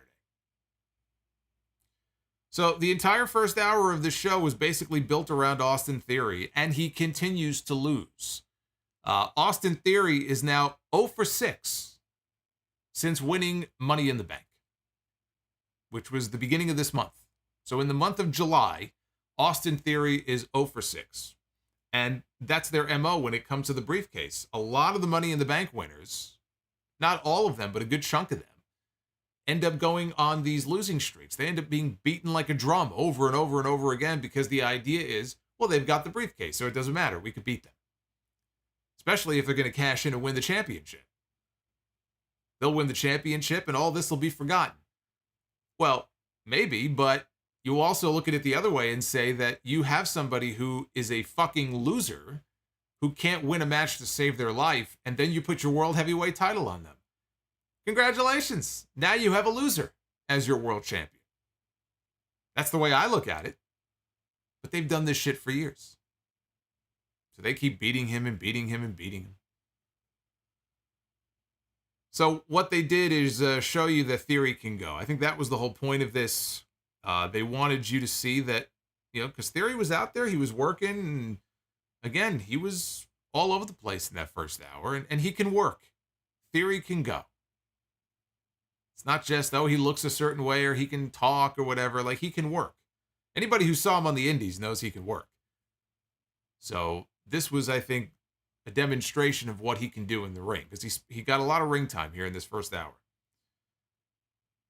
So we had a Rey Mysterio video package because tonight was the big celebration. Rey Mysterio celebrating his 20th anniversary in WWE. So we got a video package set to Metallica's Wherever I May Roam. Boy, they love their Metallica music. Who's that? Buckers just subscribed. What's going on, brother? Thank you for the sub. If you are new here and you are not subbed to the channel, please do so. Because we've had a lot, no shortage of breaking news over these past few months. And there's obviously more to come. So you'll definitely want to subscribe and make sure that notification bell is on. But they had the video package. We had comments spliced in from Kurt Angle, JBL, Batista, Randy Orton, AJ Styles, Kevin Owens. There was a clip of Rey early on. It might have actually been the very first night he debuted on SmackDown, I think. I know he had the match with Chavo, so I don't remember if it was the end of that first SmackDown that he was on, when he did that big dive off the cage onto the, I think it would have been the Un-Americans. So they showed that, and they had footage of him winning the Royal Rumble, winning the World Heavyweight Championship at WrestleMania. They showed him and Dominik winning the tag team titles last year. So we cut to the back, an SUV pulls up to Madison Square Garden, and out comes Rey, Aaliyah, Dominik, and Angie. Angie, of course, is Rey's wife. Kevin Patrick was in the back. He interviewed Dolph Ziggler, who said that he thinks Theory needed to be taught a lesson. He said he's seen 1,000 people like him come and go over there, because Dolph Ziggler's been in this company for about 70,000 years. So yes, he has seen many people come and go. AJ Styles showed up. He started to say something when he was shooshed by Chad Gable, who had Otis with him. And Gable challenged Ziggler and Styles to a tag team match, and of course they accepted, so that match came later in the show. So now it was time for the big celebration. This was one of the big things that was promoted on the show tonight, the 20th anniversary celebration of one Rey Mysterio. And Rey and Dominik came out to the ring alone. They left the family in the back. So Angie and Aaliyah, they were shown on camera, on screen, in a dressing room. They had the big flat panel screen on the wall. They were family members, or maybe they were just random people. I don't know. But they had family members in the room with them that were never identified, and they're cheering, right? They're like really hamming it up. They're like, yeah, Rey, yeah, yeah, yeah. And all I thought as I look at this, they have all these family members, and I'm just thinking, angle alert. Angle alert. Something's going to happen here. So Rey said that he wrestled his first match in Tijuana when he was just 14 years old, which is true. It was in 1989. Think about that. I first started, my earliest wrestling memories go back to 1986, 1987, probably 87. And Rey Mysterio wrestled his first match 2 years after I started watching wrestling. When Rey Mysterio wrestled his first match, the Mega Powers were exploding. When Rey Mysterio debuted, Ric Flair and Ricky Steamboat had their classic trilogy of matches. He's 14 years old, and he didn't get paid in money or pesos or whatever it would have been. He got paid in the form of a sandwich and a Coca-Cola. That's how he got paid for his match. It was in the parking lot outside of a church. So anyway, he didn't mention any of that, but I'm giving you some background on the debut of Rey Mysterio. See, Rey should hire me. I'll write his autobiography. So Rey said that he wanted to thank some people. He mentioned Dean Malenko. He mentioned K-Dog, which was Conan, Batista, Kurt Angle, Edge, Eddie Guerrero obviously got the biggest pop out of everybody. In fact, I think Rey was wearing an Eddie shirt, I believe. He thanked his wife and daughter, who were shown watching backstage. He told Dominik that he is very proud of him. He's proud of the man that he has become. And one day when he's no longer here, he's going to carry on the Mysterio legacy. He talked briefly in Spanish. Finn Balor was shown applauding as he was coming through the crowd on one side, and then on the opposite side of the arena, Damian Priest slowly making his way out. They had already announced the tag team match, so we knew that was coming up next. That led to Rey and Dominik against Balor and Priest after a break. They joined the match in progress. Balor hit Rey with a coup de grace and had him pinned, but Dominik broke it up at the last moment. So Priest grabbed a chair from ringside, and he passed the chair to Balor, and Priest distracted the referee. Balor passed the chair to Rey. So he was going to try to do the Eddie Guerrero spot and do it to Rey, because Rey's done it to other people before. So he was going to give Rey a taste of his own medicine here. The problem is, when he made the noise and Balor dropped, the referee was still distracted. I think Dominik was distracting the female referee. Trying to remember what her name is. I know Jessica Carr. I don't remember her name.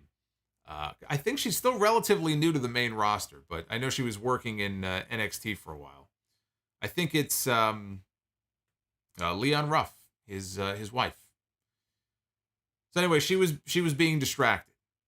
So the spot didn't work. It backfired on Balor, because what ended up happening is Rey hit Balor with the chair, tossed it to Balor, and then the referee, of course, turned around. And so now Balor is pleading with this woman not to disqualify him, and Rey ended up hitting Hurricane Ranas on Balor, Hurricane Ranas to him and Damian Priest. And then he and Dominik hit a stereo 619 combo. Rey went up top, hit the frog splash on Finn Balor for the win. The most shocking part about this entire thing, in all honesty, is the fact that they actually allowed Rey Mysterio to go out there. He made a very nice speech and thanked everybody. He wasn't interrupted. Priest and Balor came out at the very end of it, but he wasn't interrupted. He wasn't insulted. He wasn't attacked. Then they have this match and they win. He just pinned Balor in the middle of the ring, 1, 2, 3. And I'm thinking, boy, Judgment Day has become Jabroni Day. But good for Rey. You know, it was actually a very classy little, celebration for him. And he won the match for his team. And in the back, Rey's family was shown celebrating. Rey and Dominik enter to celebrate along with them. This is where, again, my spidey senses started tingling. Remember when I said angle alert? It was just a matter of, would they actually have Dominik turn against his father? See, I'm glad they didn't do that, because I think it just would have been stupid. And I don't know why anybody would want to even join the Judgment Day at this point. I would, I don't know. I'd rather join some kind of choir and go from house to house singing songs than join the Judgment Day. Or what was that group many years ago that I talked about and I mocked on the podcast? I got into a little war with the, what was it? The TNA Soldiers? Is that what it was? God, going back so many years now, I don't even remember. I'd rather join the TNA Soldiers. I'll become a TNA soldier. With that guy, the general guy. Remember the general guy? He looked like he was living in a fucking bunker somewhere whenever he would put out a video. I'd rather join them than join the Judgment Day. I have no idea why Dominik would want to join the Judgment Day. So there was a little, I think this was, unintentional. I don't know why they would have wanted to show this. A little bit of a botchamania moment here. Because as Rey and Dominik are entering the dressing room and everyone's cheering, right? All the family members and everything. If you look really closely in the background in the hallway, you can see Damian Priest. You can see Damian Priest and he's just kind of hanging around. So, oops. So Rey took a shot of tequila. Rey stealing a page out of my playbook whenever I am forced to sit here and watch Monday Night Raw for 3 hours straight every week. Usually I have about 3 shots of tequila, so he had 1 shot of tequila. And his daughter had a gift for him, and he opened... Now, I'm expecting like a snake to pop out or something, right? There's Jake, right? What's going to pop out of this box here? So he opens the box, and inside is his old Halloween Havoc gear. The purple Halloween Havoc gear that he wore for his classic match with Eddie Guerrero at Halloween Havoc in 1997. And Rey was very surprised to see it. He said he's been looking all over for it. How did you find it? I've been searching high and low for it. Rhea Ripley showed up. This was Rhea Ripley's return. She has been off television for almost a month. She had the concussion. She had some issues with her mouth when she kneed herself right in the face. So it was good to see her back. And I was worried here. I thought, okay, they're going to rip up the Halloween Havoc gear. I was like, I hope that they just made new gear to look like the Halloween Havoc gear if they're going to fucking destroy it. But the gear was never touched. Aaliyah got up in Rhea's face and told her to back off, and Rhea just kind of laughed and pie-faced her. And it was an ambush. Of course, as you would imagine, there was going to be some kind of an angle here. So it was an ambush. By the Judgment Day, they dragged Rey down the hallway after they jumped him and Dominik. They were dragging... This is actually the funniest moment of the segment. So Balor is dragging Rey across the floor. And Balor yells, "It's not your anniversary, it's my birthday." And in fact, it is Finn Balor's birthday today. Finn Balor is 41 years old. So everybody in the chat with the birthday emojis can wish a very happy birthday to Finn Balor. Priest then powerbombed Rey through a table. So you knew they were going to be attacked, right? The moment they showed the family members, you knew that they were either the Judgment Day was going to show up and beat up some of the random cousins, or they were going to go back there to celebrate with their family and get jumped. You knew it was going to be one or the other. But I thought they were going to destroy Rey's Halloween Havoc gear. I actually just unlocked that gear in 2K22 because Rey Mysterio is the showcase mode for 2K22.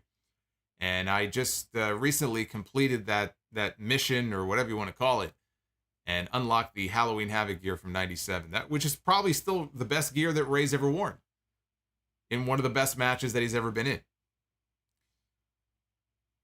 Bianca Belair came to the ring for a promo ahead of her Raw Women's Championship match at SummerSlam this Saturday with Becky Lynch. who walked out and interrupted her before she could even get a word out. Bianca didn't get to say a word before Becky came in. And Belair cut her off and launched into her whole spiel about how she's the best. Not the best. That's not a fucking word. She's the strongest. She's the fastest. She's the smartest. She's the tallest. She's the, I don't know. All the words that she usually throws out there. She's the she's the bestest. And she was going on and on and on to the point where it was actually getting fucking annoying. And so when Becky finally tried to talk and Bianca just kept steamrolling her and talking with her catchphrase, Becky just cheap shotted her and popped her in the mouth. And I said, good, she deserved it. She was getting on my fucking nerves. So Becky popped her in the face and knocked her down. Belair fought back, though, and got her up for the KOD. Lynch held onto the ropes and ended up yanking Bianca by her braid. And they both went out over the top rope to the floor. They brawled all over ringside. They fought over the announce table. Adam Pearce ran out. Shane Helms ran out. A bunch of referees came out to try to break them up. And that was the entire segment. So what I said at the beginning of the Raw review, if they would have left the Logan Paul and Miz thing as is, if it was just this giant pull-apart brawl, if they would have brawled into the crowd, let the camera follow them through the crowd and they brawl up to the concessions, have fun with it. Just make it one big thing. They go to the popcorn machine, right? And Logan Paul's throwing fucking popcorn at Miz. And, you know, Miz takes a stick of cotton candy and sticks it up his ass or whatever, you know, have him brawl all over the place. If they would have just left that alone, that would have been a great way to hype up, you know, this rivalry going into SummerSlam. And then they had to just come back and ruin it later on. With Becky and Bianca, they just did this one segment and that was it. This was the last we saw of them. Sarah Schreiber was at the gorilla position with Alexa Bliss before her match with Doudrop. And she was interviewing Alexa, and Bliss said that she couldn't blame Doudrop for asking for this match again, but what she didn't understand was her relationship with Nikki Ash. She didn't understand about their partnership. She didn't understand why they were friends, how it benefited either one of them. She said, unlike her and Lily, where I guess that's a beneficial relationship, she said that Lily was independent and made her own money. She was even #1 on WWE Shop, which is the only reason why we keep seeing this fucking doll on television, because they keep selling dolls. It's smart. I'm not saying it's not. I'm not saying it's not. They're selling those things like crazy. So, #1 on WWE Shop is Lily the Doll. Bliss got serious then and said the winner of Belair against Lynch at SummerSlam should watch their back, whoever the champion is coming out of that match, because she intends to take back her place at the top of the women's division. Alexa Bliss, and I don't know if our old pal Bliss fan is in the chat, but Alexa Bliss has a lot of stands out there, a lot of fans who have not been very happy about how WWE has used her. I mean, there have been rumors and reports for months going back to Elimination Chamber that Alexa herself is not very happy with the way that she has been used and her creative in the company. Now that Vince McMahon is gone and Triple H is in, Alexa Bliss is a Triple H girl. So again, she's probably very happy right about now. But she really hasn't been used in any kind of meaningful way since she came back. Something is off. Something is off about Bliss. She doesn't feel the same as she did before she went away. So something is definitely off. And I'll tell you one thing that doesn't help. Her theme music. I don't know what the reasoning was behind changing her theme. Her theme sucks. So it's just one of those things where everything about her seemingly changed except the doll. The doll is still there. But something is off and different about her since she came back. And her music sucks. So that doesn't help the situation. In the back, Adam Pearce and some trainers were tending to Rey Mysterio, who was holding his arm. And Priest and Balor showed up again. They were stopped by Dominik. Rhea Ripley showed up. And Rhea Ripley kicked his ass. Rhea Ripley kicked Rey right in his injured arm and said, "Happy 20th." And she laughed and she left. So Rhea Ripley is the only one with any real balls in that entire faction. See, I don't think Damian Priest is the leader. I don't think Finn Balor is the leader. Rhea Ripley is the leader. That's why Judgment Day fell off a cliff, because not only did they get rid of Edge, but they lost Rhea because she got hurt.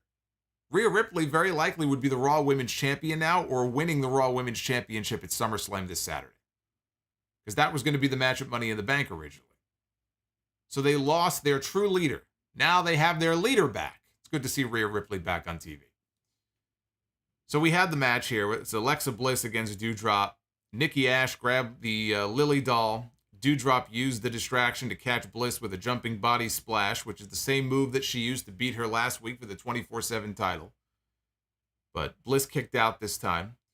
Bliss ended up winning the match with a DDT. And the crowd did not give a shit about this match. Up to this point, the crowd was mostly animated. Again, they weren't as loud as they were in hour one. But this is where the crowd just died. They didn't give a shit about any of this. And I don't know, again, why they felt the need to run this back again. I don't know what they're doing with Nikki Ash and Doudrop. Not that I care. I mean, who could possibly care? But they started a storyline many, many weeks ago where it looked like Doudrop was trying to tell her, look, enough with this superhero crap. You got to get yourself serious here. And it was almost like the beginning maybe of her dropping the gimmick. And then the story got dropped. There's been no promos from them. There's been no story advancement, nothing. It just got dropped. So I have no idea what's going on here. Will things be different under Triple H? I don't know. It depends on how he feels about Nikki Ash and Doudrop. The Nikki Ash thing it's death, right? It's just done. She'd be much better off just going back to being crazy old Nikki Cross. Doudrop has talent, but again, that fucking name, my God, it's like Madcap. That's another thing Triple H needs to work on, by the way. Like, they have their policy about not using people's real names. I actually don't see that changing. But some of these names, they've got to change these names. And one other thing, I'll throw this out there. Somebody mentioned it to me on Twitter, actually. I wanted to mention this. If Triple H really wants to win some goodwill with the fans, you know what I would say? You asked me, what's the first thing that Triple H should do? It actually has nothing to do with creative.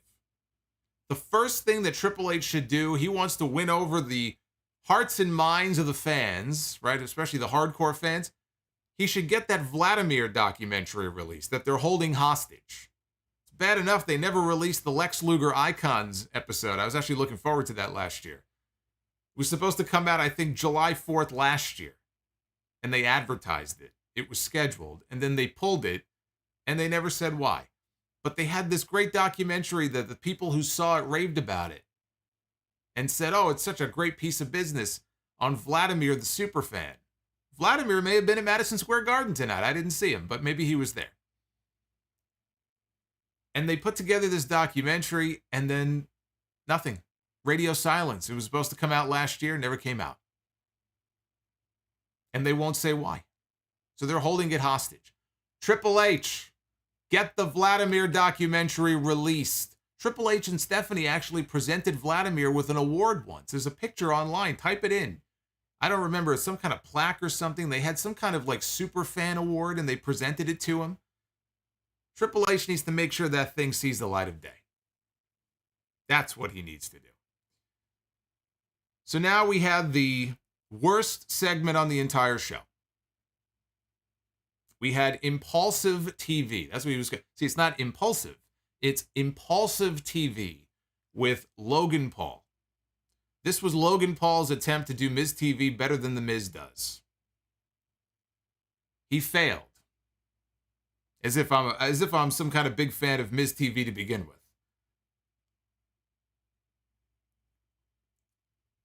Ah, there's Bliss Fan. I wasn't sure if Bliss Fan was in the chat with us tonight, but I see Bliss Fan. I see him right there. So what we ended up with here was the worst segment of the entire night. The only redeeming thing about any of this was seeing Maurice out there dressed in hot pink. Anytime we get to see Maurice on the show, I can't complain about that. Maurice is great. Maurice is great. And actually, she's such a great part of Miz's entire act. I wish that she would be there on a regular basis. So that way, whenever I see Miz on my television, it would make it a little bit more tolerable if Maurice was out there with him. So she came out by herself to interrupt and now, having said all that, this still wasn't enough to save this train wreck. So Logan said that his brother Jake, is fighting in Madison Square Garden next weekend. And the crowd booed. He called out The Miz, and Maurice walked out instead. She plugged her reality show before warning Logan Paul never to talk about her kids. Shout out to Tripod for becoming a Sound Off legend. One of our many new channel members who have signed up over the past week. If you want to become a channel member, and you should, hit that join button down below. You can smack that button. It'll give you all the details. So she gets into the ring, and she said that she did not appreciate Logan's comments about Miz's package. And she also was I had no idea at first what she was carrying. It looked like, honestly, it looked like two giant Christmas ornament balls, but I think it was a purse. I think it was a purse in the form of two giant balls. So she's carrying that. She said Miz had average-sized testicles, and I was reevaluating my life at this point. I was reevaluating my decision to watch the show tonight. Because for those who don't know, I tend to watch Raw at my own pace. Because I don't usually go live every Monday like I do for the other shows during the week. I'll watch it piecemeal, or I'll, watch it, pause it, come back to it the next day. It's rare anymore that I will sit here and watch it 3 hours straight. And this was the point in the show when I'm listening to her talking about Miz's testicles, and I'm like, what the fuck am I doing here? I was going to pull the whole fucking stream down and say, you know what, fuck this. This ain't even worth it. I have to come on here and review the Miz's balls. So Paul was wondering who measures their testicles. He thought that was kind of weird. Miz said that he came out and said that he gave Logan everything. He said if it wasn't for what he taught Logan, he wouldn't have a WrestleMania match. He wouldn't have a SummerSlam match. And he turns around and he challenges Miz. Challenges me. Miz said that he taught Logan everything he knows, but not everything that Miz knows. And Logan told Miz to shut up. Riveting words there. Told him to shut up. And he said, all you do is talk. And I just thought, pot, meet, kettle. Right? Funny, coming from Logan Paul. He said that he always knew Miz had tiny balls, and then Maurice slapped the mic away from his face. Logan congratulated her for having bigger balls than her husband. All this talk about balls, that reminds me, when is Wipeout coming back? Does anybody know? Right? Is John Cena still co-hosting Wipeout on TBS? So Ciampa, here comes Tommaso Ciampa. Tommaso Ciampa has had enough of all of this talk about genitalia. And he comes out to the ring and he attacks Logan Paul from behind. Miz went to go help, but Logan slapped him and double-legged him down. Ciampa came over to pull him off, and Miz gave Logan Paul a skull-crushing finale to end the segment. The crowd was so strongly behind Logan Paul. They loved Logan Paul so much. They were so strongly behind this guy that after the Miz gave him a skull-crushing finale, they chanted in unison, one more time. They wanted to see him lay this guy out for a second time, which, funny enough, I think is exactly what the crowd in Dallas chanted when Miz did the same thing to him at WrestleMania. So they said one more time. This wins the award for the Rawful segment of the night. And you cannot tell me after watching this segment, from the moment Logan Paul started talking, and he had that douchey smile on his face and talking about how great he is and everything, you cannot tell me, you cannot convince me that this man should be anything. This man should be booked as anything other than a heel. He is a naturally hateable person. He is a naturally hateable personality when he is out there in the ring. And he should be nothing but a heel.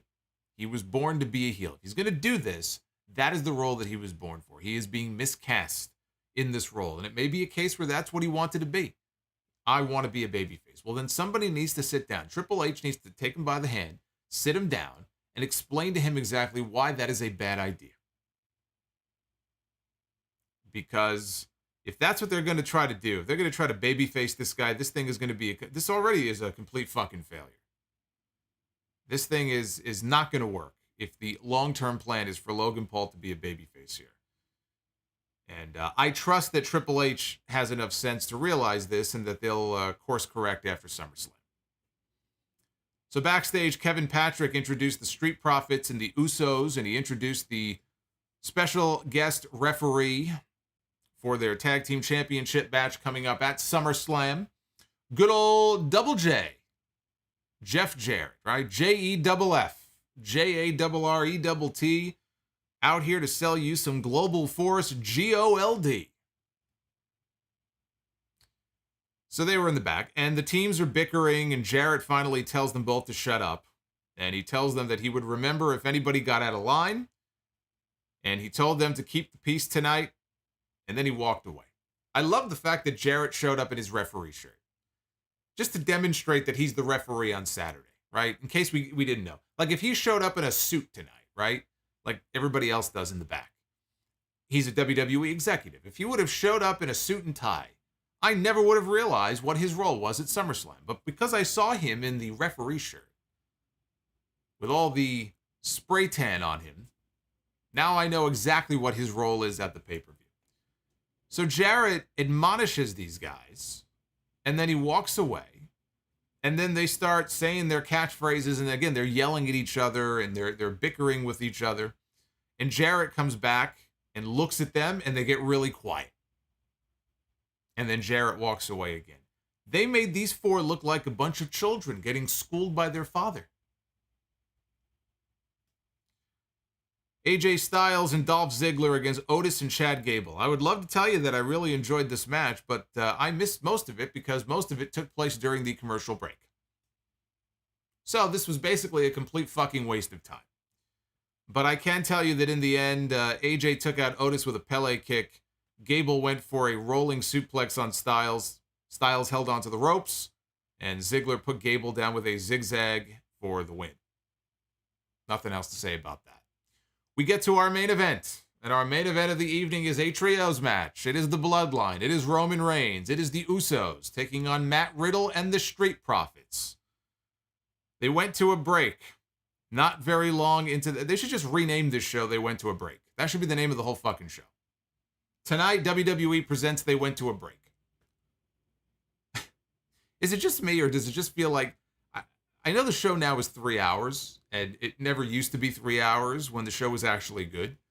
But it just feels like there's so many breaks, and they put them sometimes in the weirdest spots that just completely kills the flow of some of these matches. Or even worse, like the one we just saw, you completely miss 85% of the match. And that's the one thing, again, that Triple H can't do anything about, right? He has no control over that. There has to be a certain number of ads. So, but it just completely kills the flow of the show. They went to a break not long into this. When they came back, the Usos were working over Riddle. Roman Reigns tagged in for the first time, and he picked Riddle apart for a little bit before Jey Uso tagged in. Riddle managed to tag in Montez Ford, who went on the attack until Roman tagged back in and planted him with a Uranage. And then we got some blood and guts here in the main event of Monday Night Raw. Look at this. Triple H takes over. Triple H's first night, the head of creative in WWE. He has taken the keys from Vince McMahon, drunk with power for so many years. You can't let a drunk person get behind the wheel.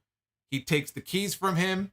Triple H is in charge, very first night, and we got blood in our main event. Now, granted, it was hard-way blood, but still, we got blood on this show. No guts, but we got blood. And the way we got blood was Roman threw him face first into the top turnbuckle in the heel corner. And it actually looked like Montez put his arm in there to like protect himself. But I guess he went face first into the top buckle. And he came up and he was bleeding from the bridge of his nose. And it wasn't long before he was pouring blood. So that tells me that this guy probably broke his nose. So we'll see if he has to wear one of those masks going into the pay-per-view on Saturday. He ain't going to miss that match because of a broken nose. But I'm sure that's not fun to wrestle with, especially if you can't breathe. So we'll see how bad the injury is. But there was a lot of blood. We came back from the final break, yet another break, and Roman was still working over Montez. They cleaned his face off during the break because there was a lot of blood before they went to commercial. And when they came back, most of the blood was gone. So Dawkins bought Ford a quick distraction, which allowed him to, Montez that is, to hit a running blockbuster to Roman, took him down. Finally, that gave him the opening to tag out to Matt Riddle. Riddle came in, he wiped out the Usos on a dive to the floor. And in the ring, Reigns dropped Riddle with a Superman punch. And he was going for the cover, but the Ford broke up the pin. Match broke down at this point. Roman took out Dawkins on the floor. Back inside, Riddle caught Roman with the Randy Orton draping DDT. And he was setting up for the RKO. Roman, though, stuffed the attempt and speared Riddle for the win. And it looked like, I saw people even in the chat here before I went live kind of making fun of the referee and saying, oh, he counted to 4. He didn't count to 4. So what happened is, if you go back and watch it, when the referee went down to go count the fall, right before he brought his hand down for the 1 count, he saw that Riddle's shoulder was up. And he told him to put his shoulder down, and he did, and then he counted to 3. Well, the fans in the building couldn't see that.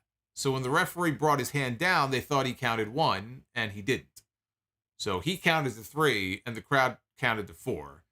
And they gave the referee shit for it, when in reality, he was just doing his job. Because in WWE, you're told to referee it as if it were a shoot. And if the shoulder isn't down, you got to tell the guy to get the shoulder down. So the referee didn't do anything wrong. Roman Reigns wins the match for the Bloodline, and as the Bloodline were leaving, Seth Rollins' music hit. He came out, he laughed in Roman's face as he passed by in the aisle on the way to the ring to attack Riddle. He hit Riddle with the ring steps outside and then gave him a curb stomp on the floor. And then he took Riddle and he leaned him up against the ring steps.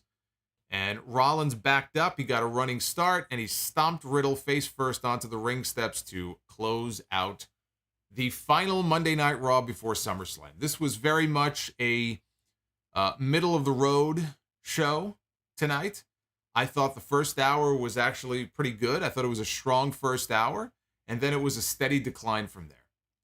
They fell right back into the usual Monday Night Raw formula until the main event. I actually thought the main event was very good. So good first hour, good main event, but everything in the middle, not a fan.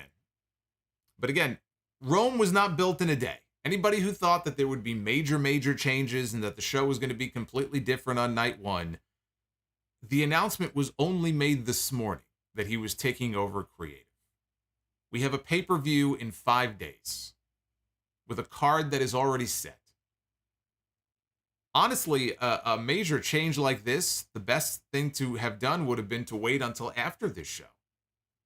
And coming out of the pay-per-view next Monday, see, to me, that's the show. And even next Monday, you're not going to see that many changes.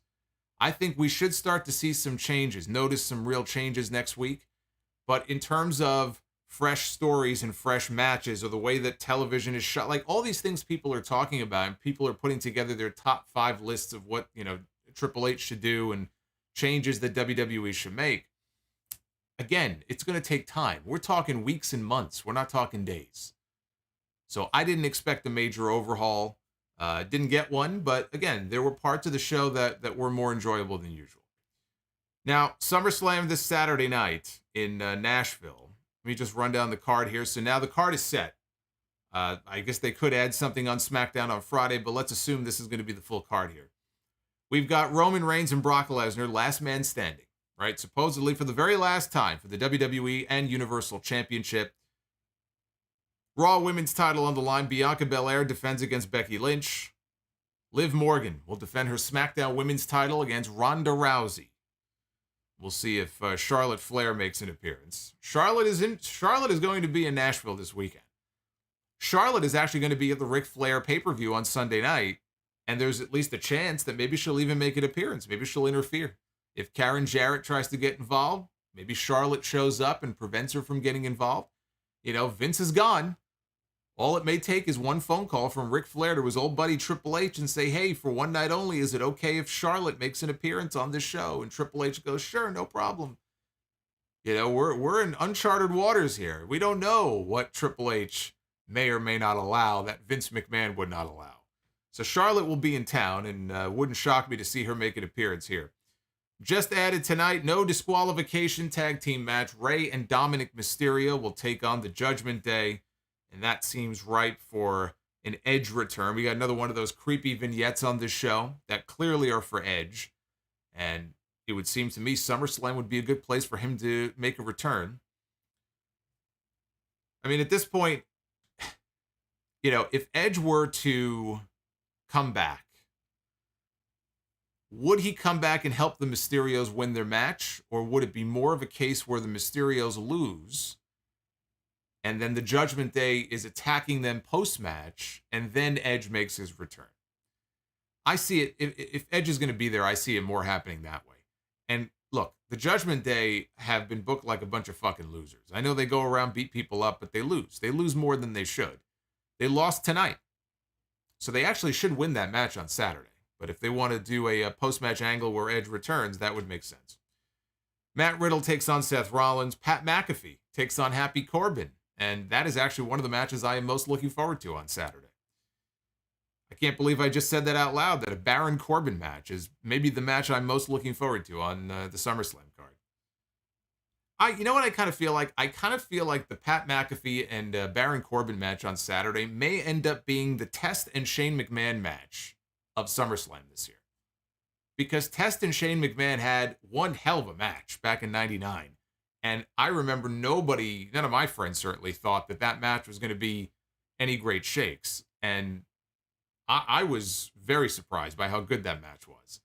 So we've seen what Pat McAfee can do in the ring. I don't know that it would be shocking for him to go out there and have a good match. He's had good matches before. But I think that may end up being the Test and Shane match of SummerSlam this year. We've got the tag team titles up for grabs, with the Usos defending against the Street Profits with Double J as the guest referee. Another one who will be on the Ric Flair show. In fact, he'll be in the main event of the Ric Flair pay-per-view 24 hours later. Logan Paul takes on The Miz, and Bobby Lashley will defend the United States Championship against Austin Theory. Yes, believe it or not, Finn Balor is 40. People are shocked by this, but Finn Balor is 41 years old. He is 41 years old.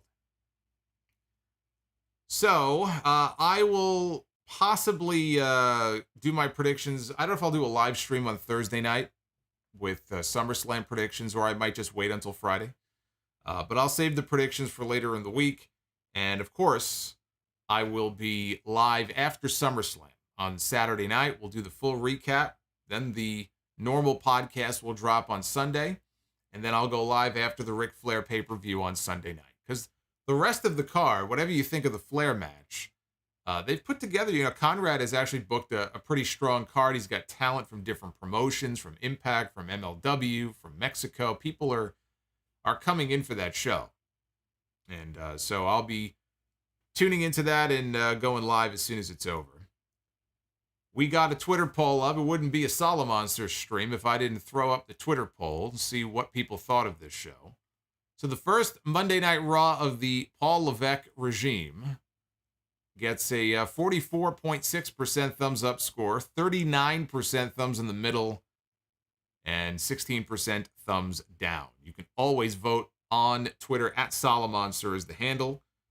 I always throw one of these up for you guys to vote in, and leave a comment and leave a follow if you are not already following me on there. There's so much going on that I don't know why you wouldn't be following me. I don't know why you wouldn't be subbed. I don't know why you wouldn't be following. I mean, I cannot think of a period where there's been this much craziness in the wrestling world, this much just a ridiculous amount of news that has been breaking. And no story bigger than the stories that we have seen over the last few days. from Friday to Monday. The two biggest wrestling stories of the decade. It's insane what's going on. And it's not over yet. There'll be more to come, I'm sure. Kenny in the chat says that he was at Madison Square Garden tonight. He said the crowd was wild. I thought that said mild. He said the crowd was wild, not mild. I don't know. Crowd sounded pretty mild to me in that last hour of the show, outside of the main event. Let's read your super chats. Again, I do always read your super chats here. I will try to answer any questions that you have. So if you want to send them on in, send them now. Send them now before it is too late. Groovy Goose says the next season of Dark Side of the Ring looks very interesting. Oh my God, please. You can do an entire series. A whole season of Dark Side of the Ring could be devoted just to Vince McMahon. Groovy Goose also says 2022, the year that every prominent McMahon either left or took a leave of absence from the company. Crazy how things work out. You know what's even crazier? We all know what happened with Shane McMahon at the beginning of the year when Vince basically fired him and sent him home.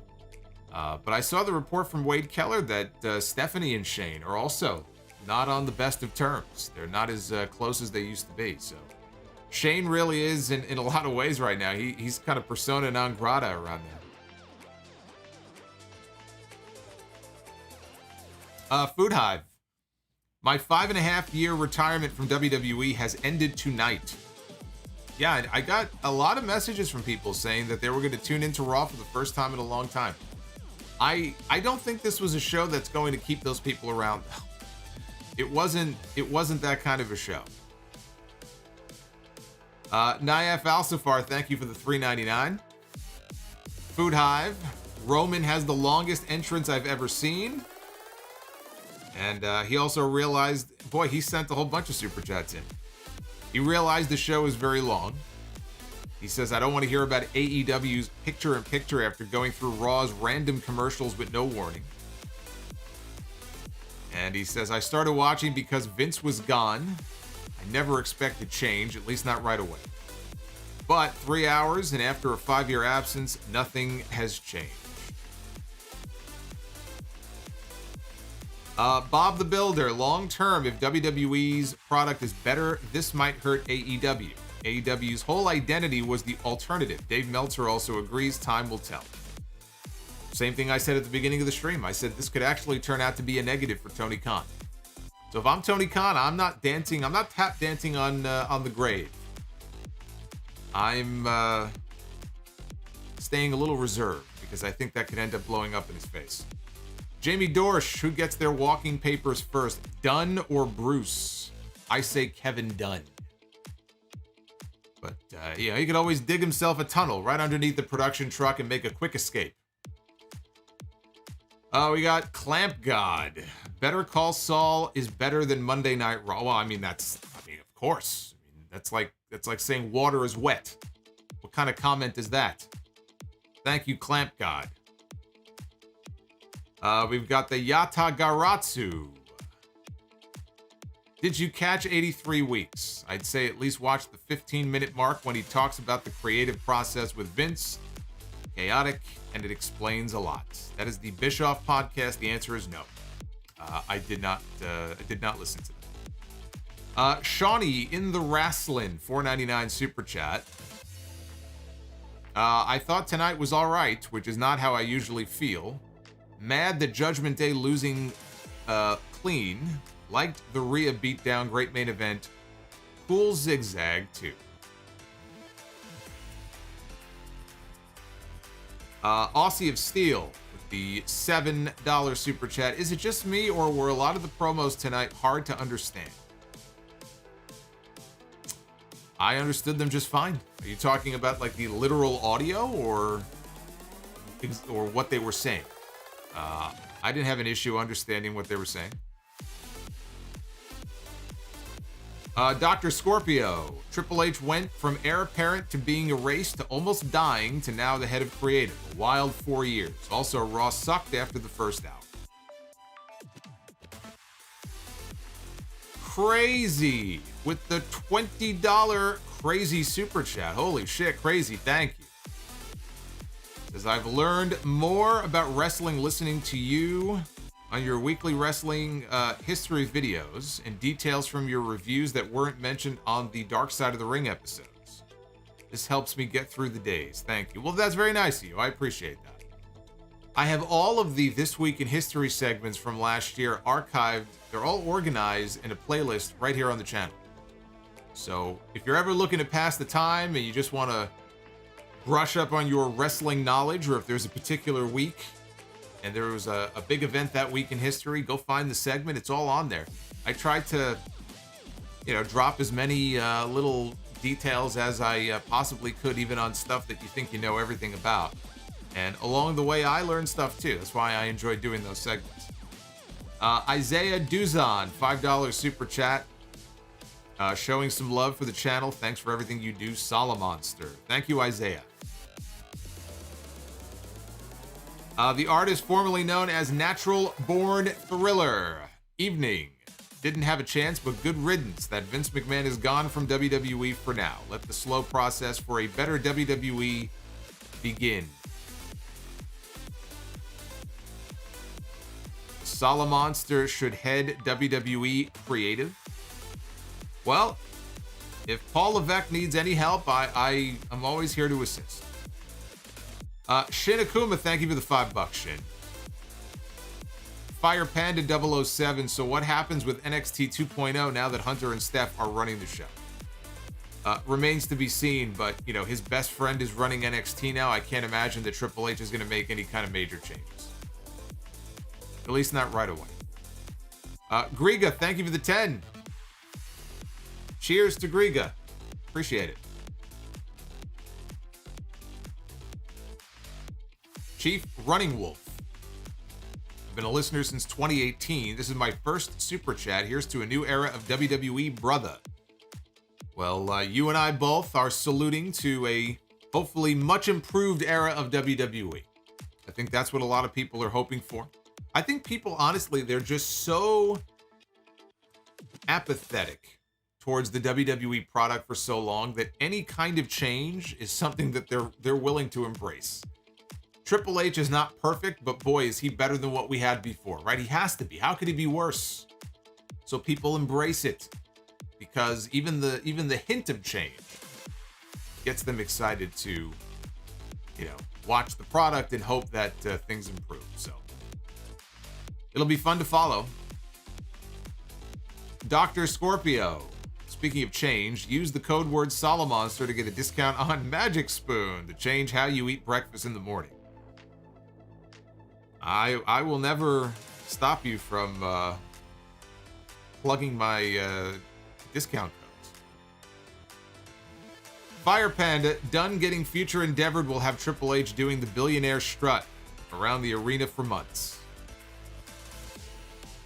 David Hart with the 1999 super chat. This was good, but as you said, Rome wasn't built in a day. As morbid as it might sound, I was pleasantly surprised to see blood in the main event. I am sure Cody's out there somewhere shedding a tear of joy.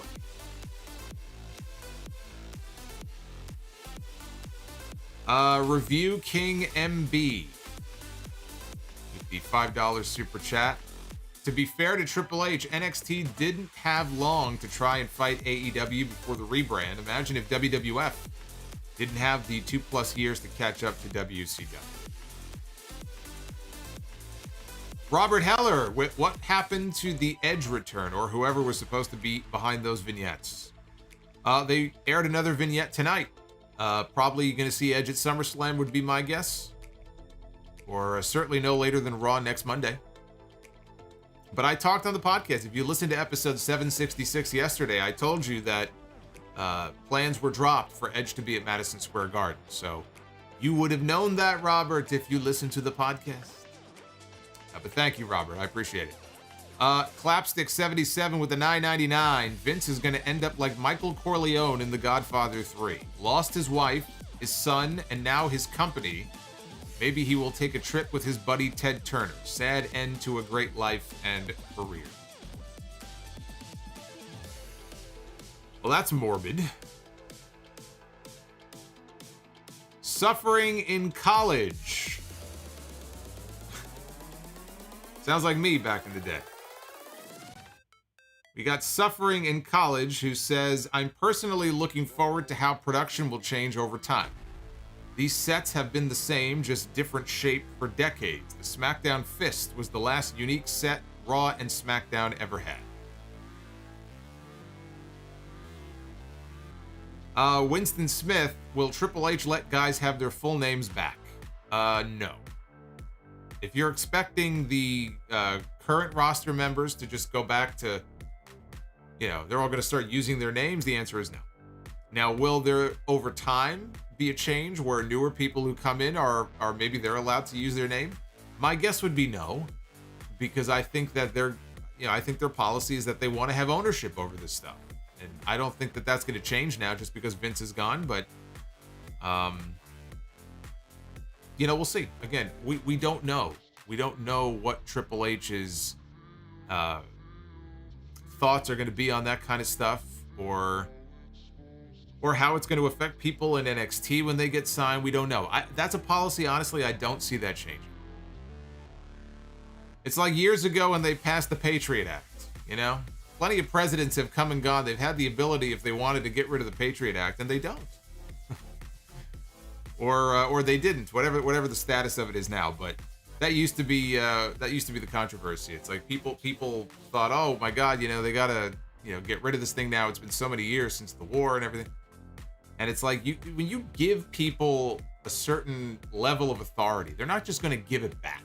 You know what I mean? If like you have a president or something, and there's some kind of law passed that gives the president more power that they really shouldn't have, right? And then the next president comes in and says, we're going to change things, right? The likelihood of that person rolling back powers that they now have is very unlikely. So now that they have this policy of changing names so we can own everything, do I see them suddenly abandoning that policy? No, I don't. I think they are going to continue to want to own every aspect of these people. J-Rod, Master P and the No Limit Soldiers. And technically you are one since you work for Hog. Master P and the No Limit Soldiers. That's taken me back to the dying, shitty days of WCW. Amiibo Guru with the $5 super chat. Let's keep in mind that Raw and SmackDown Creative is a behemoth compared to NXT. Who knows how long Triple H will want to do this? For now, it's much needed change. Triple H has been waiting for this for years. So unless something happens with his health, Triple H is not giving this up anytime soon. I love the idea that who knows, he might just decide one day that, I really don't want to do this. You know how long he's been waiting for this moment? You really think he's going to give that up? And he's going to have a long leash, too, because his wife is the CEO of the company. So he'll have plenty of room to fail before he succeeds. First-timers, sorry, kid. Creative doesn't have anything for you. Triple H, head of creative and talent relations. Yeah, that's another reason why I don't think Triple H is going to last much longer as the head of talent relations. I think they're going to want to find other people or another person because they're the bad guy. They're the hatchet man. I don't think Triple H wants to be the hatchet man. I think Triple H wants to be the Triple H that he was in NXT, who's revered. And everybody loves him, and everybody praises him. And, you don't get to be that person if you're the Johnny Ace, and you've got to make phone calls and tell people that their services are no longer needed. I don't think he's going to want that role long term. Why would he? Bobby's World. Missed Raw due to work, but my girlfriend kept me posted. Sounds like the show might at least be watchable, and that is reason enough to be excited. Podcast Legend Killers. The first thing Triple H needs to do is re-sign names. We got Anna, the gay manic magician. If Bruce and Kevin both get axed, no more excuses. Darth Panic. What are they doing with Edge creatively? Why all the vignettes? It's not like they are debuting a new talent. The word on the street is that we might be getting the Rated R Superstar back. So that's why you're seeing all these little imagery, all these images of past feuds and rivals from Edge's career, moments from his career. Fire Panda, hopefully they do the right thing and retire the Universal Championship and bring back the World Heavyweight Championship. Roman would look like a god with it. Roman Reigns with the big gold belt. I think that we need to get those titles off of Roman Reigns. So I have no interest in seeing Roman Reigns with the big gold belt because I think Roman has had 2 belts and he's had that Universal title for long enough. But Cody wearing the big gold belt, that would be, I think, a good look for him. The Barf Nuggets, 24. With Triple H in charge of creative, who on the main roster will benefit the most? For me, I think it's either Balor or KO. I don't know about individual people. I think the NXT talents that are yet to be called up, they're the ones that are going to benefit the most. And DeMarcus Partey. I just joined the stream, so sorry if you answered the question already, but what do you see happening if the Triple H era is a complete disaster? I don't believe the Triple H era will be a complete disaster. I don't see how it could be any worse than what we have seen over these last several years, 10 years. I don't see how it could be any worse.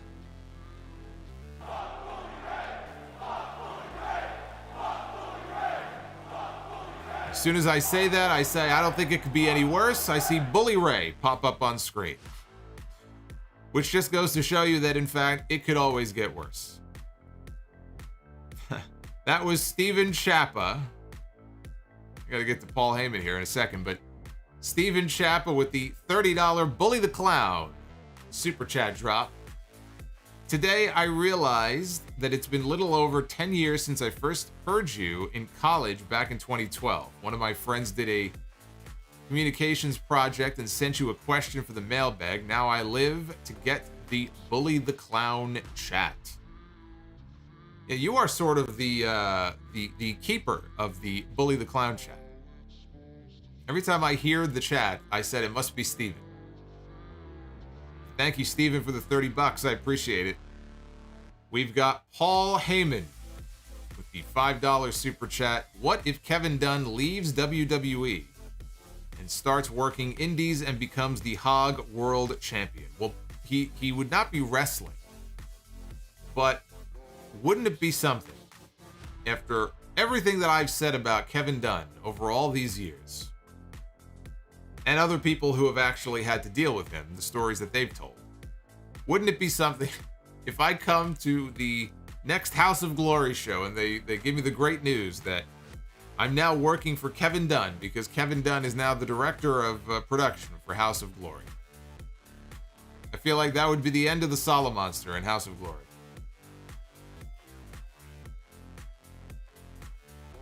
You know, something like that would happen. I would show up and the promoter would tell me that Kevin Dunn is now my boss who I report to. I don't even want to think about that. We've got Boots. If you could repackage The Miz, what would you do?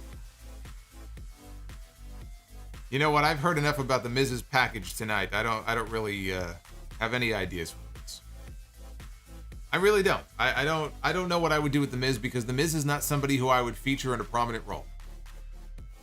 I mean, he'd be on the show. I would use him in some way, but my main focus would be almost anybody but The Miz at this point. I would want to make sure that those people get the attention that they need and I can get them over, and then I would worry about The Miz. Tripod with the $5 super chat. Balor yelling "It's my birthday" was the most unintentionally funny moment since Mankind screamed "The sauce hurt his eyes" and The Rock said "It's mild." Well, my personal favorite moment from that is just him answering the phone and telling the person on the other end of the line that Mankind's a little tied up. He's a little busy right now. And then kicking him in the head. Fire Panda, okay. Other than Cody, who would look best with the big gold belt? You can't say that. I gave you your answer. I told you. It's Cody Rhodes. I told you, it's Cody. Who else would look good with the big gold belt? Almost anybody. It's a beautiful belt. It's a beautiful looking championship belt. I mean, it's not the Winged Eagle, but, you know, pretty much on almost anybody. I mean, hell, I'm trying to think of people who haven't already held it. Sheamus actually already had it. I'm trying to think of somebody who hasn't. You know, pretty much, almost anybody, I think. Maybe Montez Ford one day will have the big gold belt around his waist. What do you think about that? Could very well happen. I should check and see, actually, if there's any kind of a health update on Montez Ford, who I'm almost positive has a broken nose, but I don't see any updates, so I'm sure it's not serious enough to take him out of the match on Saturday. But anyway, busy day. Very busy day, full of news and developments, and this Vince McMahon story is not going away. So I am most interested to see if the Wall Street Journal will drop another story this week. We'll see what happens with that HBO Real Sports segment. The Brian Gumbel show supposedly is working on something. You know, they were working on it before the news broke on Friday that he was leaving. And I would certainly hope that that doesn't kill the story, because if they have some stuff that they've discovered, I sure would like to know about it. So I'm waiting with bated breath to see exactly what else might come out on this stuff. And again, the first night of the Triple H era was a very subdued night because they have a pay-per-view coming up starting next week. You know, is where I think, will really start to see his imprint on these shows. And then we'll see. It's going to be a long process, but I think we have to have hope and we have to have optimism, because it's something that we just have not been able to have for a very long time. And now that we have somebody new in there, I know Triple H is not exactly new, but I mean, he's new to that position. We have to give him the benefit of the doubt and give him a chance to acclimate himself and see where it goes. This is a change that so many people have been waiting for, myself included, for so long. You know, we have to give the guy a chance. And if he fails, then I'll be here to tell you that he failed. But I've seen what he can do. I've seen what he can do, and I know he wants to make this work. You know, what he told the talent in that meeting before the show tonight about how I want this to be transparent, and I want the lines of communication to be open, I want this to be fun. That's the key word there, fun. There's a certain fun about these shows as a fan watching them that hasn't been there in a very long time. I want Triple H to not just make it fun for the talent behind the scenes. I want him to make it fun for the fans who sit through this every week. What elements of the show will he change to make it more fun? One thing Triple H was doing when he was running NXT, even before Tony Khan started doing it, he would have these media calls. Now, he wouldn't do the media scrums the way that Tony Khan does them now, and I like that. And I would like to see WWE do something similar. Will Triple H bring that back? Will he bring back media calls? Will he do like a post-show scrum? That was something he was doing before. Again, stuff like that. I would like to see him revive that and bring something like that back. So, I mean, again, you could come up with any number of things that you'd like to see him do.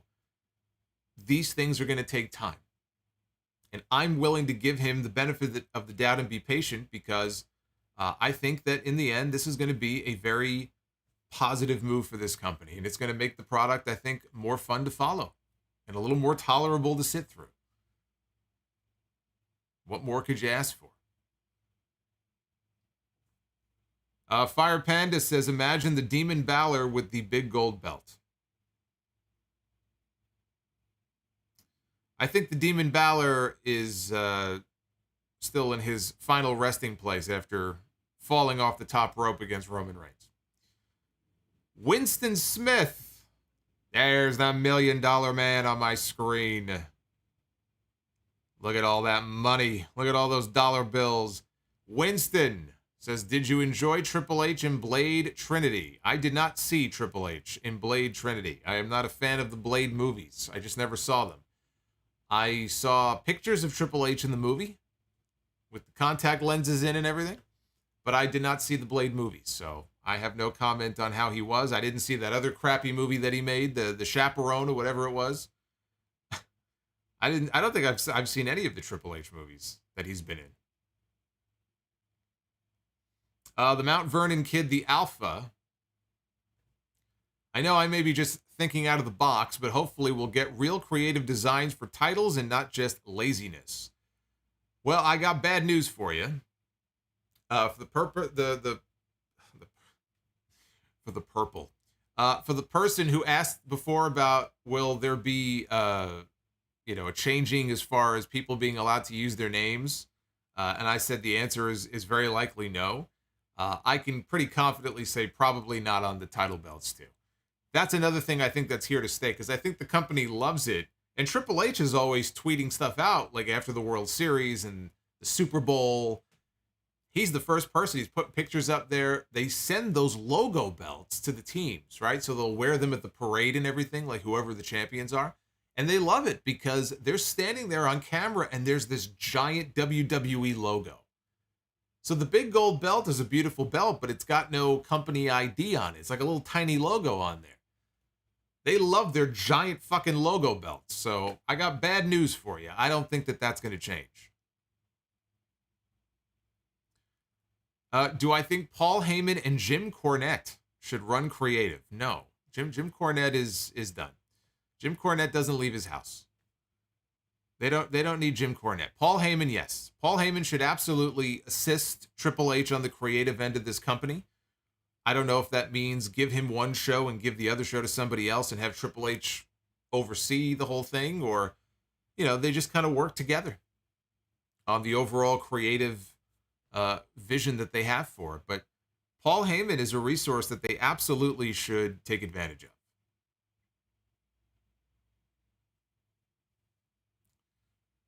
Jake Winans with the $4.99. I went to WWE event in person for the first time in a year. Crowd was hot for Mysterio, but seemed lukewarm until the main event outside of that. It certainly came across that way on TV. They got real quiet in that second and third hour outside of the main event. The main event was very good. Blissfan, you should be very happy about the Alexa stuff, because she made a statement tonight on the show that she put the champion on notice. She said, Bianca, Becky, whoever it is coming out of SummerSlam, you're going to get the old Alexa back. I'm coming for my belt. So if you're an Alexa Bliss fan, she has now given her mission statement. I'm sure Blissfan is very happy about that. JM, channel member for 10 months. Says, I just woke up. It's 7 a.m. where I live, and I'm so happy I could join the stream. Thank you for your hard work. Well, JM, I am very happy that you are able to join for the stream. 7 a.m. where you are. I'm trying to think where that might be. You are in a land far, far away from New York. So I wish you good morning wherever you may be. Takeshita back to DDT. Is that true? Is Takeshita going back to DDT? Is he going back to Japan? I'm very sad to hear that. Do I think Bret Hart should be part of the creative team? No. Bret Hart does not want to travel anymore. He said he's going to be traveling very little from now on. I don't blame him. And Bret Hart needs to enjoy his retirement. He seems to be in a good place now, finally, in his life. He's enjoying life. Why the hell would he want the stresses of WWE creative? You think Bret Hart wants to work with Triple H? Are you out of your mind? Even now, the comments that he'll make about Triple H, he's not exactly fond of him. So, no, I do not need to see Bret Hart working in WWE creative.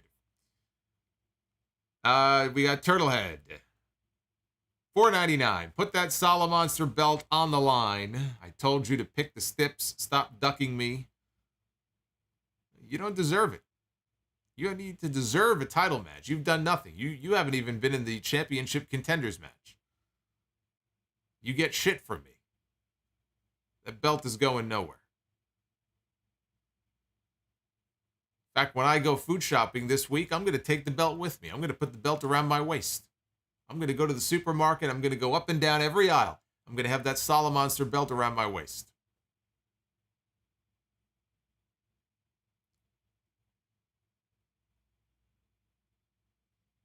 Where does Shane fit in all this? Shane doesn't. Shane has nothing to do with any of this. Shane is on the outs. Shane was on the outs before any of this even happened.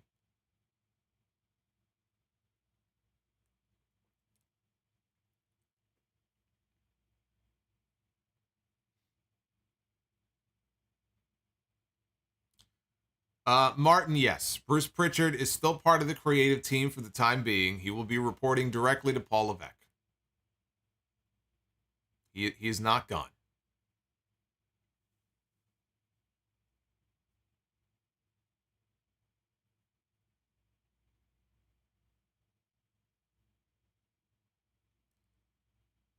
All right, let's be the booker. Ladies and gentlemen, it is now time to be the booker. Darth Panic, thank you for the $2. Says, have you or anyone seen Subway Mania? Yes, I have. The Subway Mania folks actually sent me, this is a while ago now, but one of their last videos, they sent me a link to it. So, yes, I have seen Subway Mania before.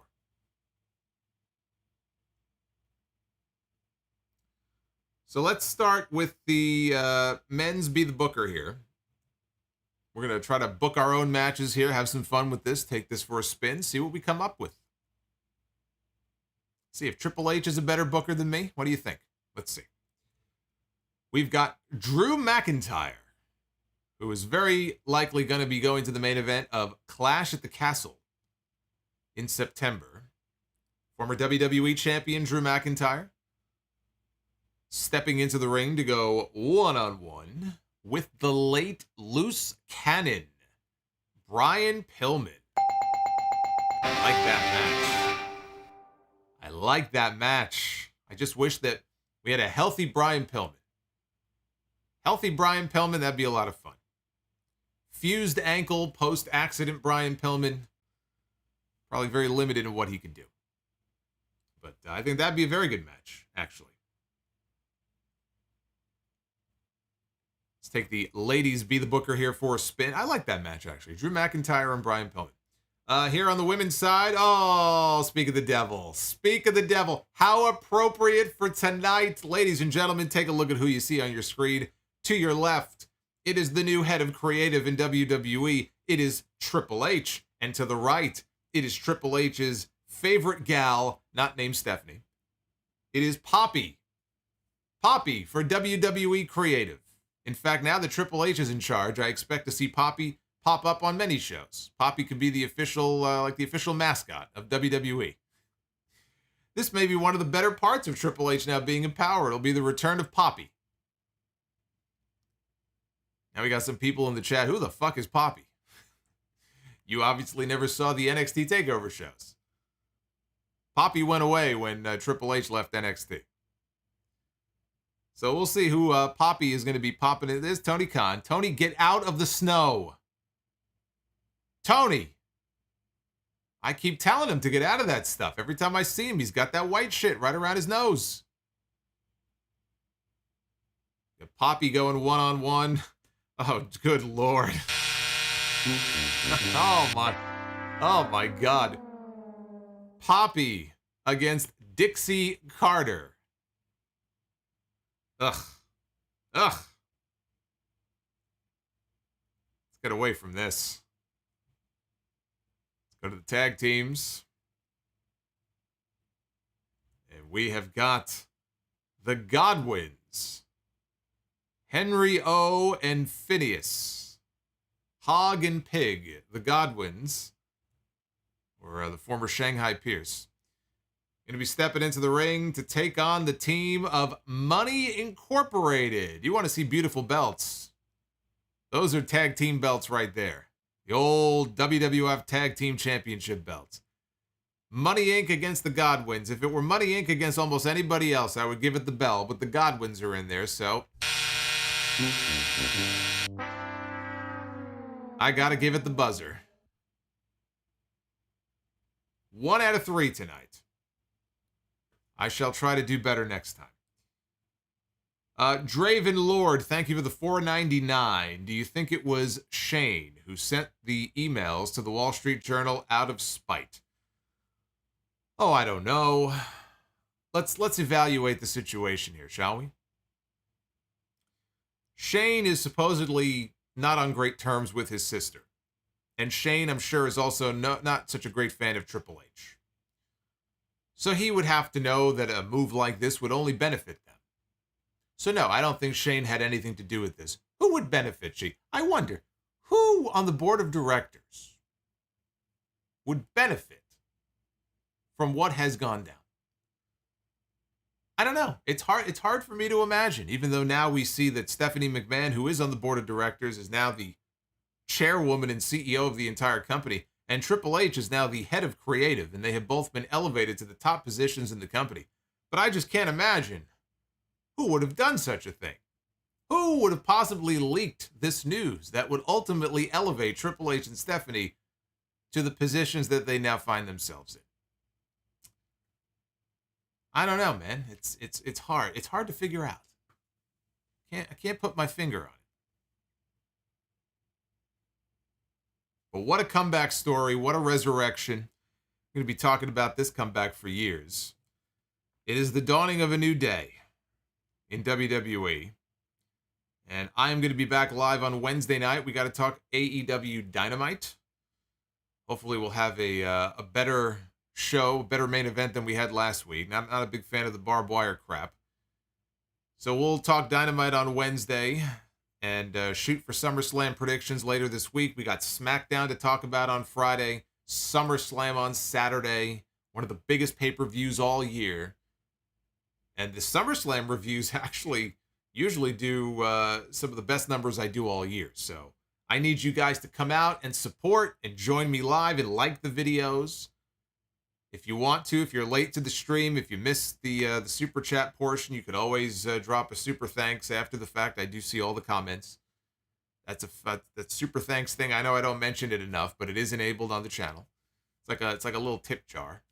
And then live on Sunday night for Ric Flair's last. I can't even say that with a straight face. Ric Flair's last match. So yeah, a lot of content, a lot of wrestling, a lot of content coming up this week. I think I've got all your messages covered. I think we did it, guys. I think I got through them all. Bring back Sean Mooney. What are you telling me for? Go tell Triple H. Send him a tweet.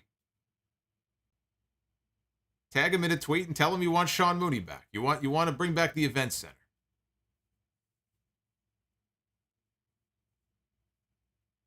We got DKK dropping a late super chat here, getting it in right at the buzzer. He's getting it in right at the buzzer here. He got the buzzer beater. Says, I live in Denmark, and I have been listening to you since 2012. It's JM. I thought it was DKK. It's JM. So he is in Denmark, and he just dropped $23 here on the stream. Been listening since 2012. Found me on TV tracks. You know, I hear that from so many people. Many years ago who first heard clips of the show on TV tracks. And that's very cool. Boots with the $5. Vince would not do business, so somebody did business for him. Hit that like button.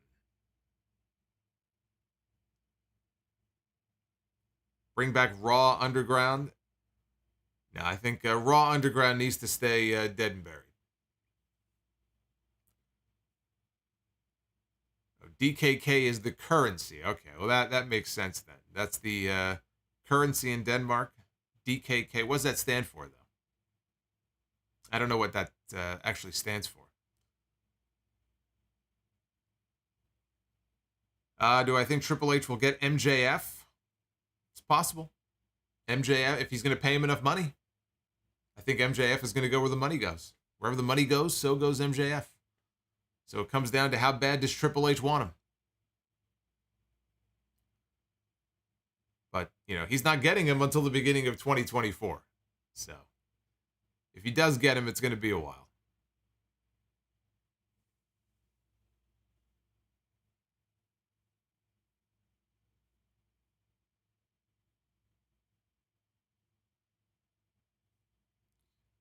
We need more buried alive matches. I actually, you know what? I like the buried alive stipulation, and I don't understand why they don't have it in any of the 2K games. I always thought, why not add Inferno match? Why not add buried alive match? Even if they're unlockables or something. Like buried alive, I think would be a cool match stipulation to include. You know, you got to go to the back of the arena, and there's the grave, and you got to pick up the shovel, and you got to hit a certain button combination and start shoveling dirt on the person. I don't know, just a thought. Just a thought. They should be a little more innovative and creative, I think, in terms of the stipulations that they put in the game. War games. How come there's no war games in the game?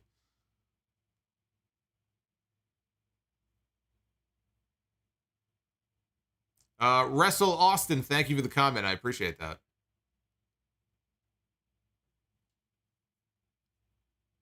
Parking lot brawl. They have a parking lot brawl. They already have that in the game. Inferno and Buried Alive were in what games? No, was Buried Alive in a game before? No, it wasn't. No. Well, if it was, they need to bring it back.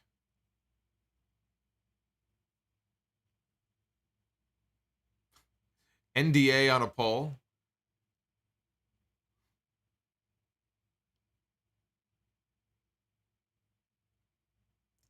The only game they had that in was SmackDown vs. Raw 2006. Is that in reference to Inferno or Buried Alive? I was never aware that they had Buried Alive in any of the games. If that's true, that's news to me. Inferno, yeah. Inferno, I knew that. I knew Inferno, they had that in the past.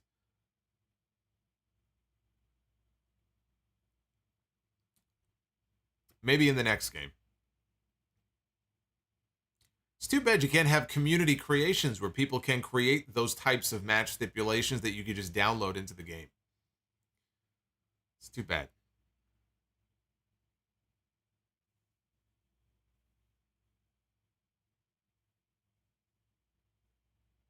Oh, so Buried Alive. Okay. All right. I stand corrected. I guess Buried Alive was in SmackDown versus Raw 2006. Well, then they have no excuse not to bring it back. If they've already put it in the game before, why not bring it back?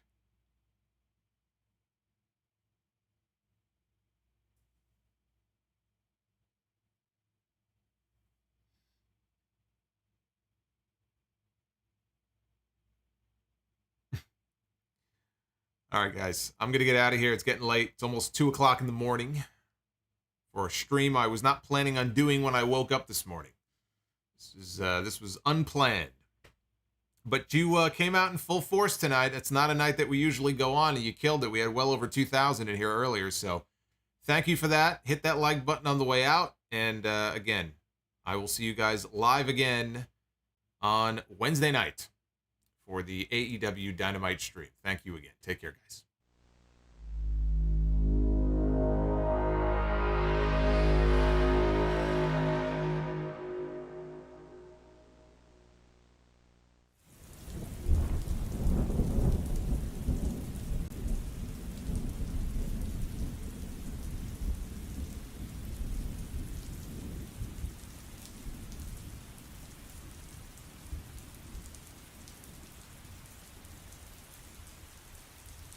Tripod. Getting that super chat in right at the last minute here. Thank you for the $2. Stand clear of the closing doors, please. That's what you made me read. Tripod, thank you, brother. Have a good night.